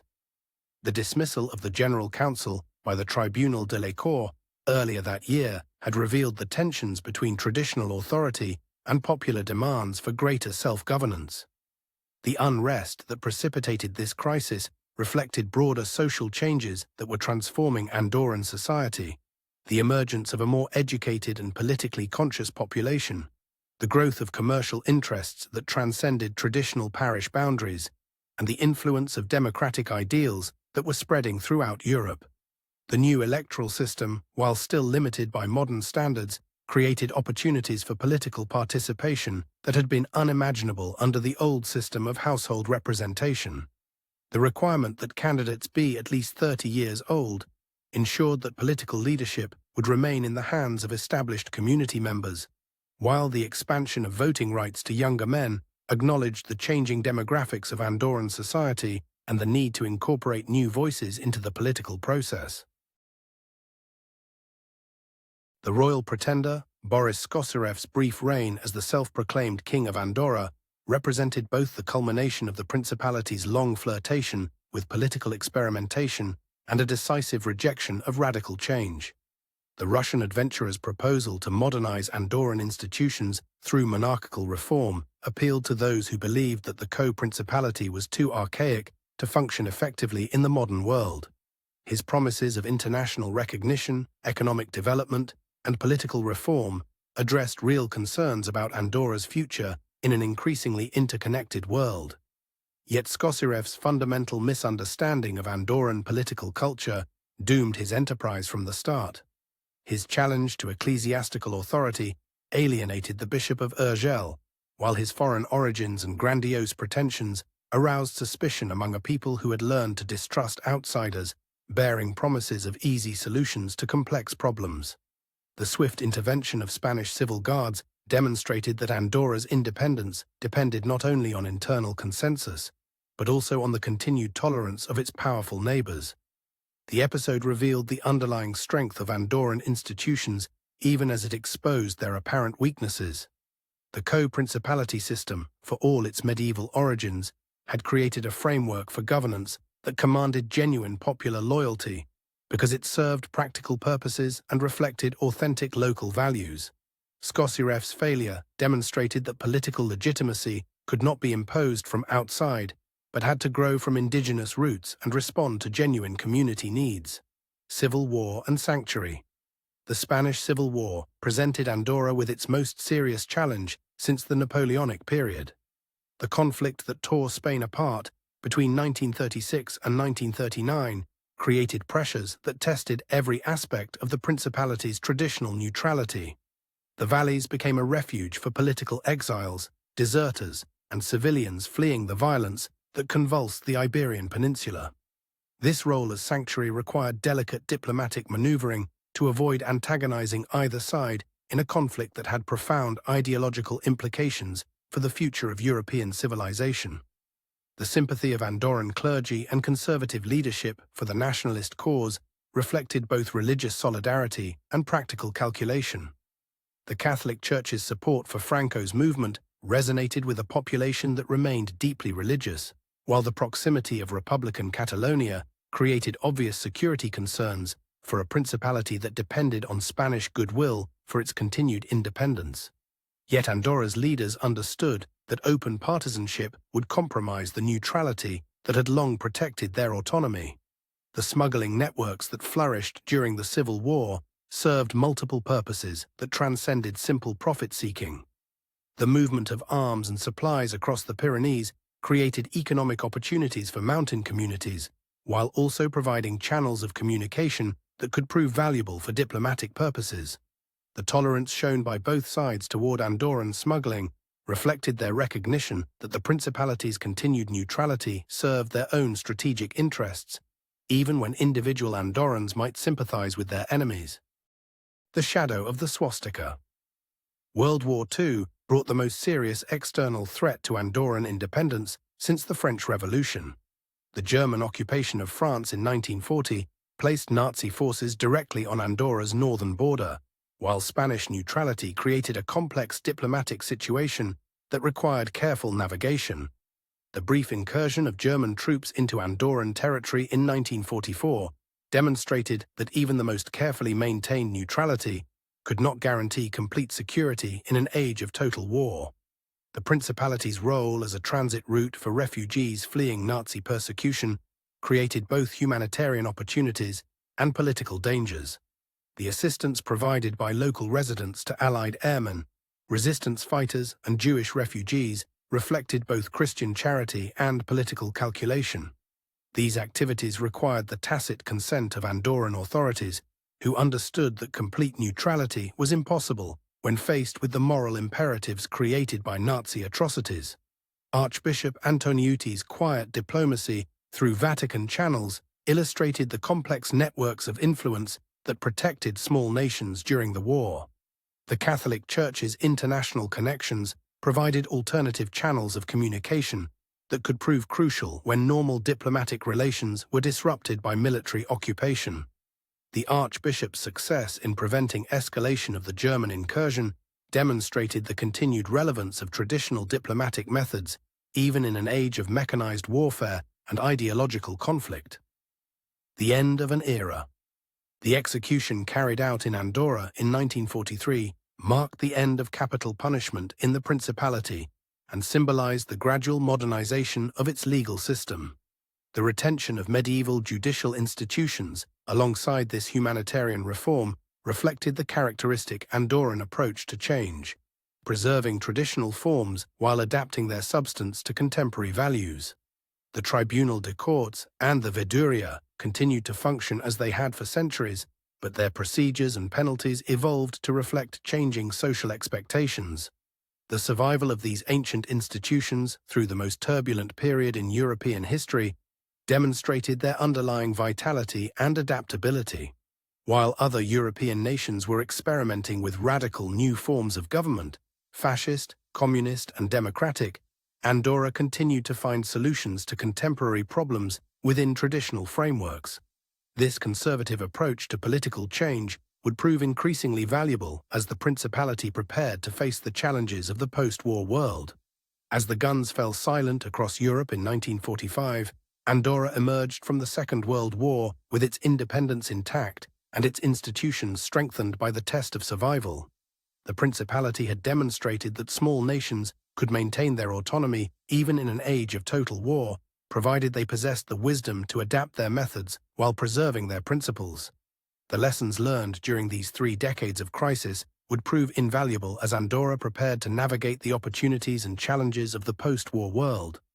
A world in which tourism, economic development, and international integration would create new pressures for change while offering unprecedented opportunities for prosperity and growth.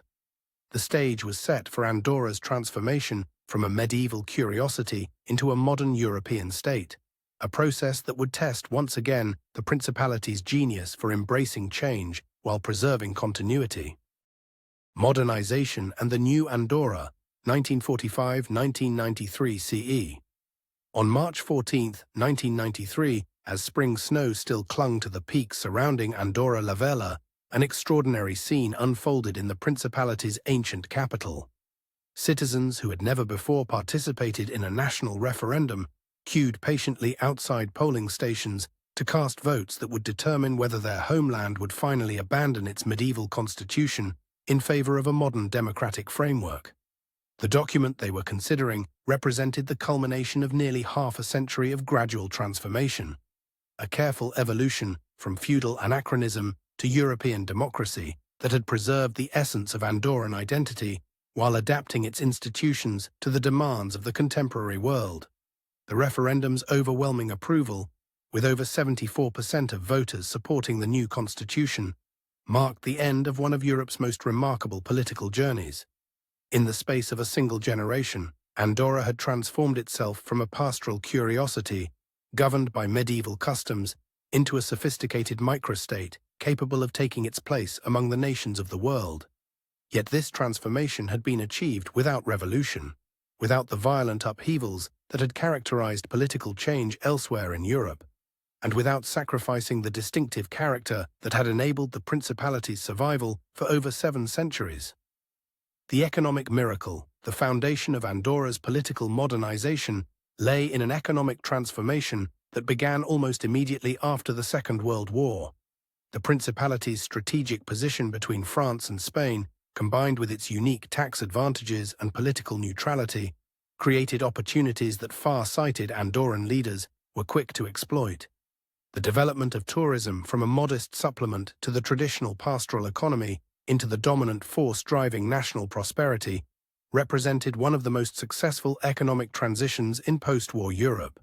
The ski industry that emerged in the 1960s and 1970s transformed not only the Andorran economy, but the very landscape of the Principality. The construction of lifts, hotels, and resort facilities required massive investments in infrastructure that connected previously isolated valleys and created employment opportunities for a population that had long depended on subsistence agriculture and seasonal migration. The success of resorts like Pas de la Casa Grau Roig and Soldo el Tartar demonstrated that small nations could compete effectively in global markets by leveraging their natural advantages and distinctive characteristics. Yet the tourism boom created challenges as well as opportunities. The influx of visitors strained traditional social structures and created pressures for rapid modernization that threatened to overwhelm the careful balance between preservation and progress that had long characterized Andorran development. The construction boom that accompanied tourism growth transformed the physical appearance of the valleys while creating new forms of economic inequality and social tension. The Principality's leaders faced the delicate task of managing growth while preserving the environmental and cultural assets that made tourism attractive in the first place. The development of duty-free shopping as a complement to winter sports tourism revealed Andorra's genius for exploiting the anomalies created by its unique political status. The Principality's position outside the European Union's customs framework, combined with its low tax rates and political stability, made it an attractive destination for consumers seeking luxury goods at reduced prices. This commercial success required sophisticated understanding of international trade regulations and careful management of relationships with both French and Spanish authorities, who had to balance their desire to protect domestic retailers against their interest in maintaining good relations with their small neighbor. The Democratic Revolution. The extension of voting rights to women in 1970 represented far more than a simple expansion of the franchise. It marked Andorra's conscious embrace of modern democratic values and its rejection of the patriarchal assumptions that had long governed mountain society. The reform reflected both internal pressures from an increasingly educated and cosmopolitan population and external influences from the broader European movement toward gender equality. Yet the change was implemented within existing institutional frameworks, demonstrating once again Andorra's capacity for evolutionary rather than revolutionary transformation. The creation of Escaldes-Engordany as the seventh parish in 1978 reflected the demographic and economic changes that were reshaping Andorran society. The separation from Andorra la Vella acknowledged the growth of what had become the Principality's second-largest urban centre, while also recognizing the distinctive identity that had emerged around the thermal springs that would later become the foundation for the wellness tourism industry. The administrative reform demonstrated the flexibility of traditional institutions and their capacity to adapt to changing circumstances without losing their essential character. The gradual separation of executive and legislative powers during this period represented a quiet constitutional revolution that prepared the ground for the formal adoption of democratic governance in 1993.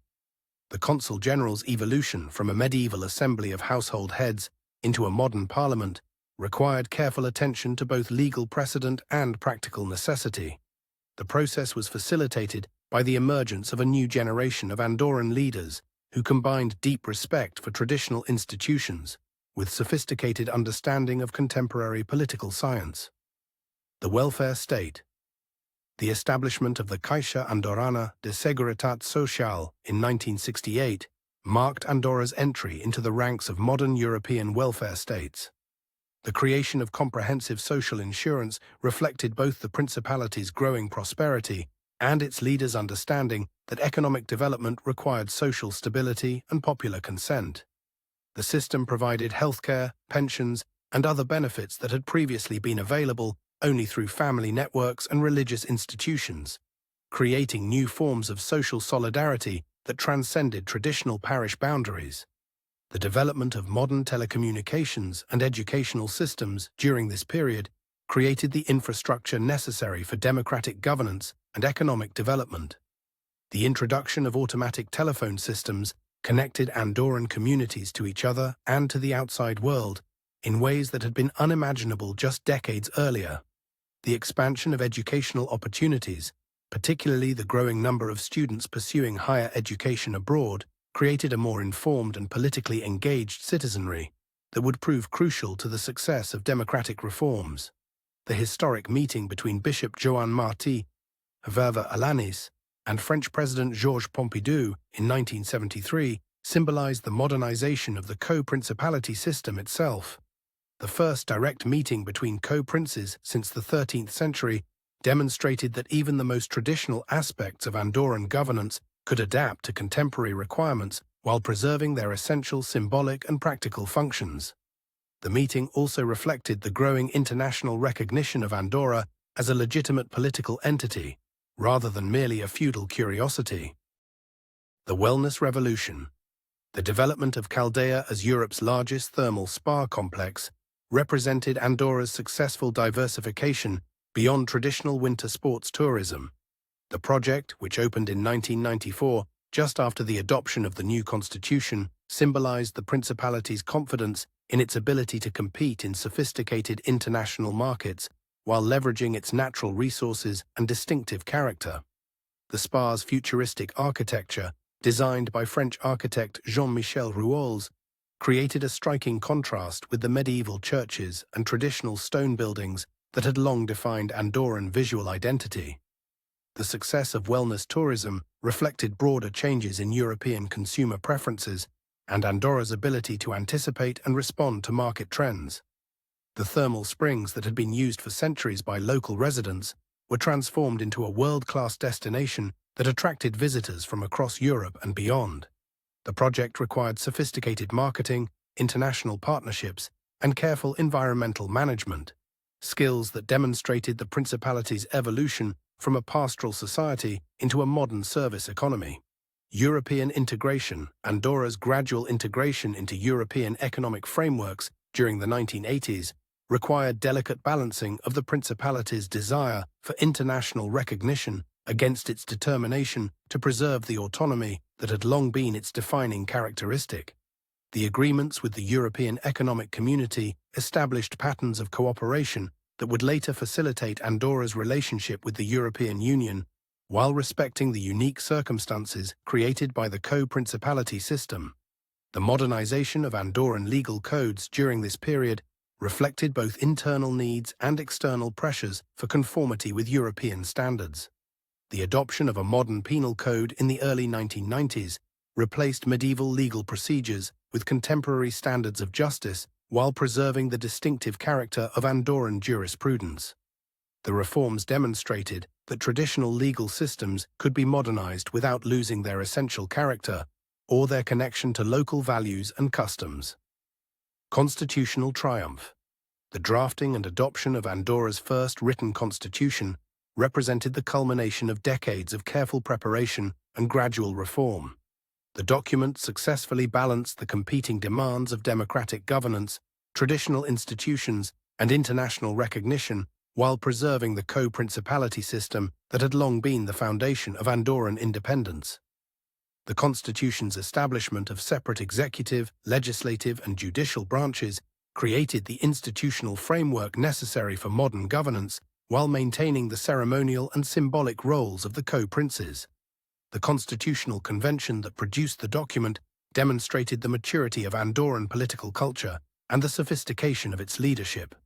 The delegates who crafted the constitution drew on centuries of experience in managing the delicate balance between competing authorities while also incorporating the best practices of contemporary constitutional design. The result was a document that reflected both Andorran distinctiveness and universal democratic principles. The popular referendum that approved the constitution provided dramatic evidence of the democratic transformation that had occurred in Andorran society. The high turnout and overwhelming approval reflected not only satisfaction with the specific provisions of the document, but also confidence in the democratic process itself.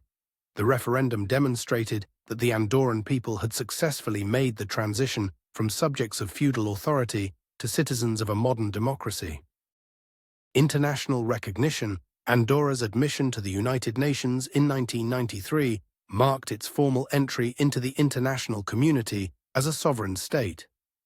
The Principality's representatives' decision to address the General Assembly in Catalan symbolized both Andorran pride in its distinctive culture and its determination to maintain its identity while participating fully in international affairs. The speech demonstrated that even the smallest nations could contribute to global dialogue when they possessed the confidence to speak in their own voice.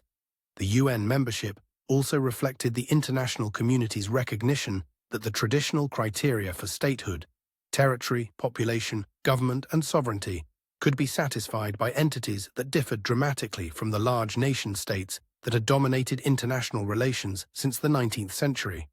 Andorra's success in achieving international recognition while preserving its unique characteristics provided a model for other small nations seeking to maintain their independence in an increasingly interconnected world.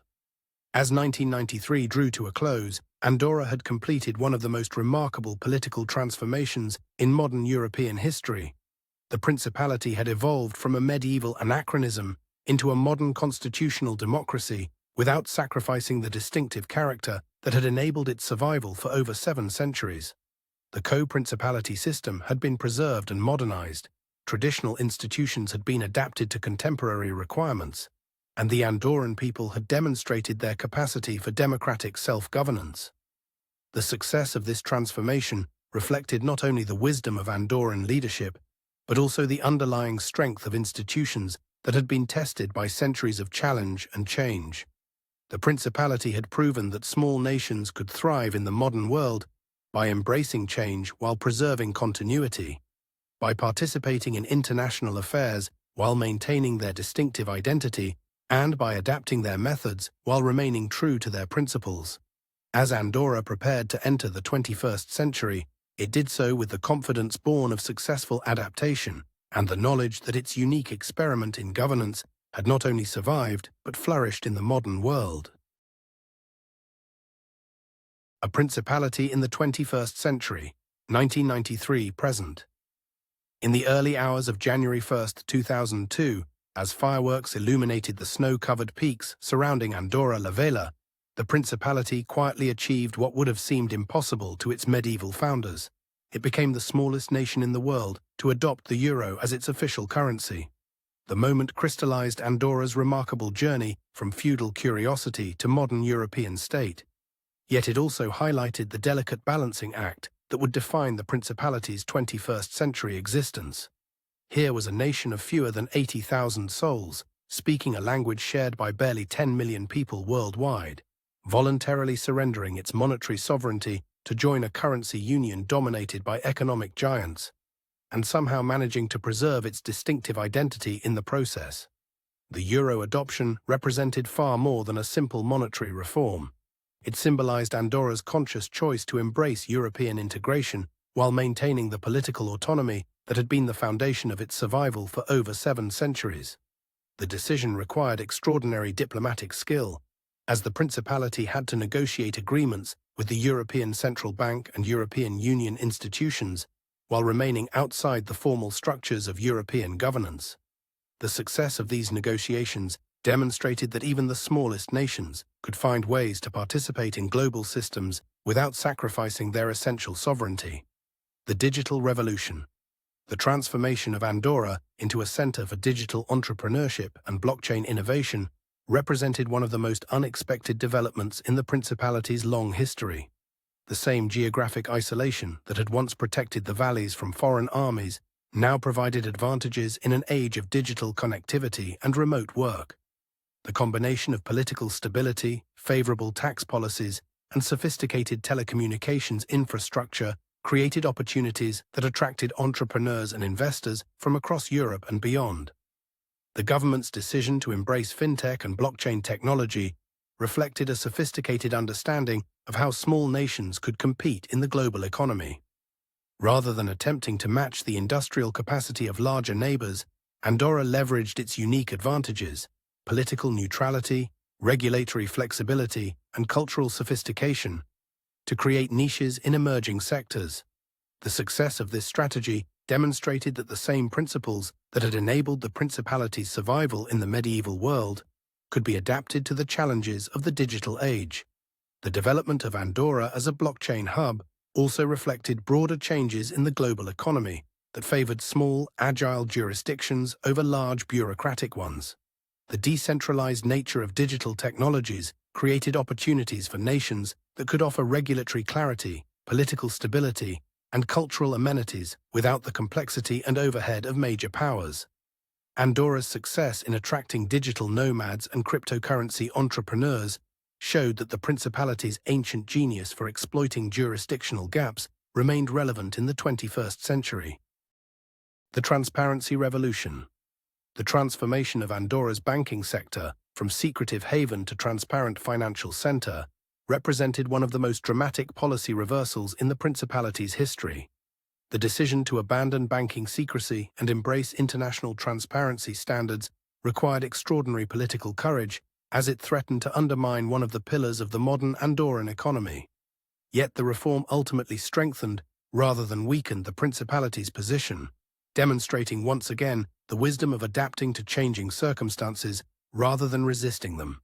The pressure for financial transparency came from multiple sources: the OECD, the European Union, and the broader international community's campaign against tax evasion and money laundering.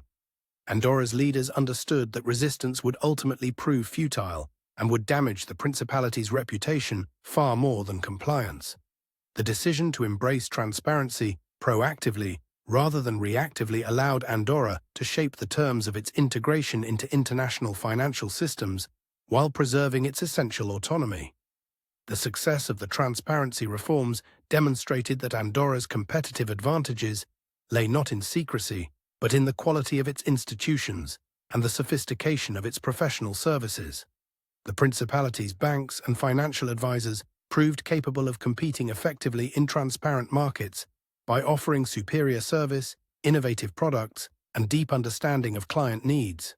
The transformation from tax haven to legitimate financial center required painful adjustments, but it ultimately positioned Andorra for long-term success in an increasingly regulated global economy. The climate challenge. The impact of climate change on Andorra's economy and environment created challenges that tested the Principality's capacity for adaptation in new ways. The declining snowfall that threatened the ski industry struck at the heart of the tourism economy that had driven Andorran prosperity for half a century. The changing alpine ecosystems that attracted hikers and nature lovers raised fundamental questions about the sustainability of mass tourism in fragile mountain environments. The government's response to these challenges demonstrated the maturity of Andorran environmental policy and the sophistication of its long-term planning.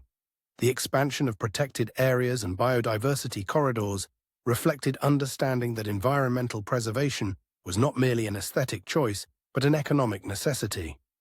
The promotion of sustainable tourism practices showed recognition that the Principality's competitive advantages lay in the quality rather than the quantity of visitor experiences.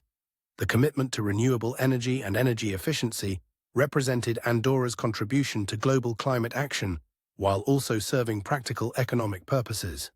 The Principality's small size and mountainous terrain created both challenges and opportunities for renewable energy development.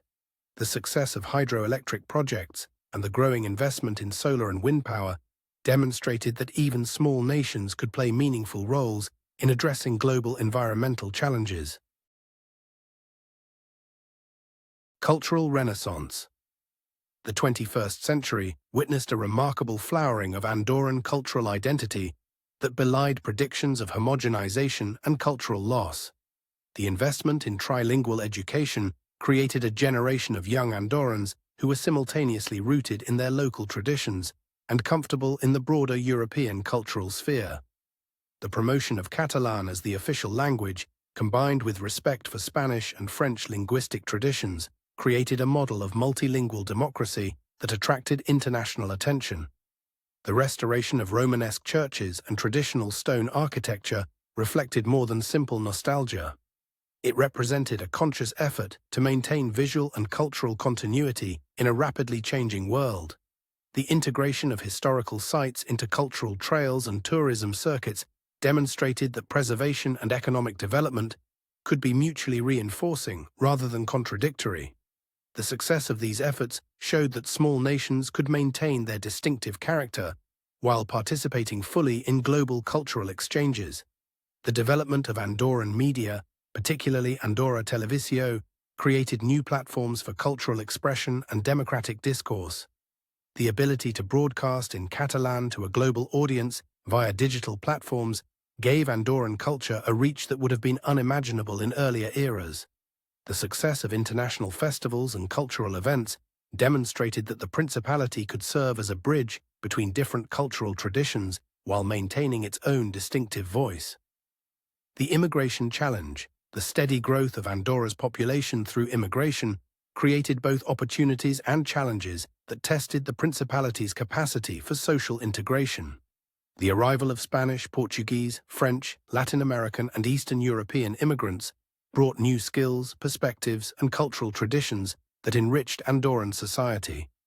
Yet it also raised questions about how a small nation could maintain its distinctive identity while welcoming newcomers from diverse backgrounds.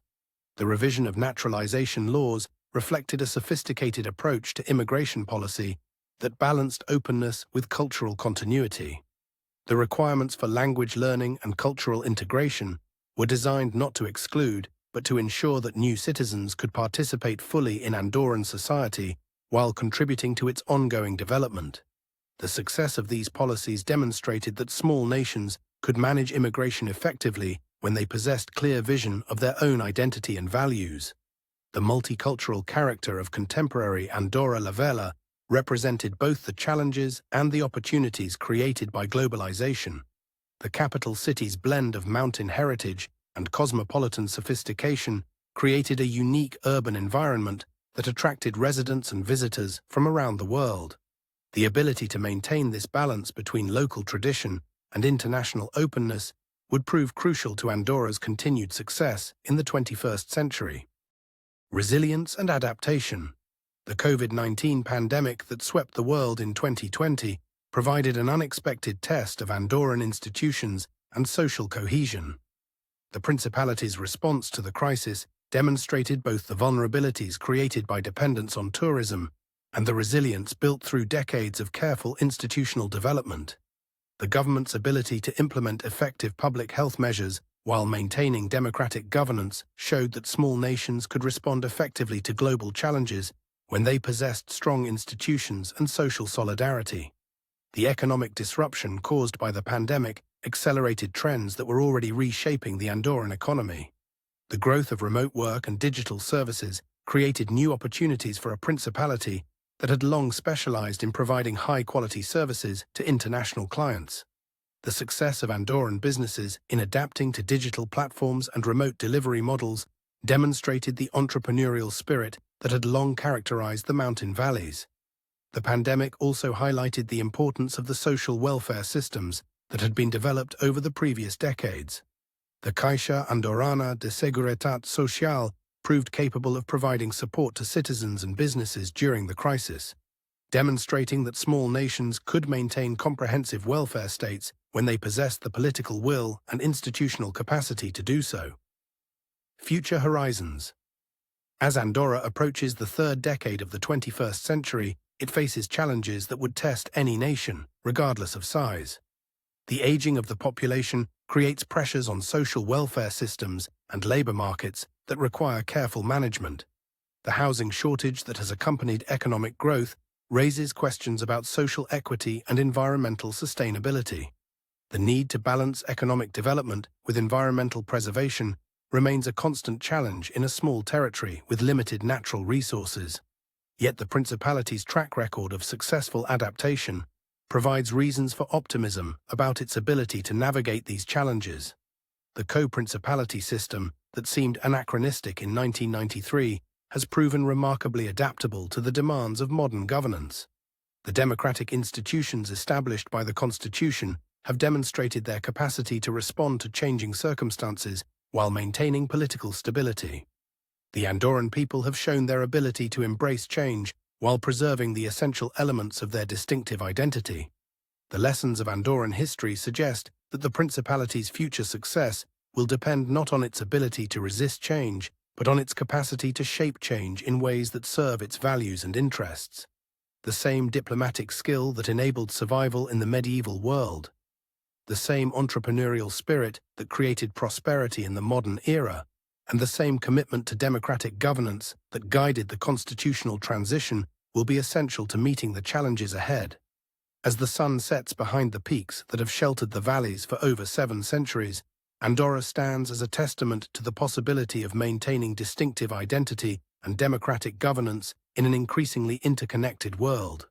The Principality's journey from feudal curiosity to modern European state demonstrates that size is not destiny, that tradition and innovation can be mutually reinforcing, and that small nations can play meaningful roles in addressing the great challenges of their time. The story of Andorra continues to unfold, written by a people who have learned that survival requires not resistance to change, but the wisdom to adapt while remaining true to the principles that have guided their remarkable journey through history.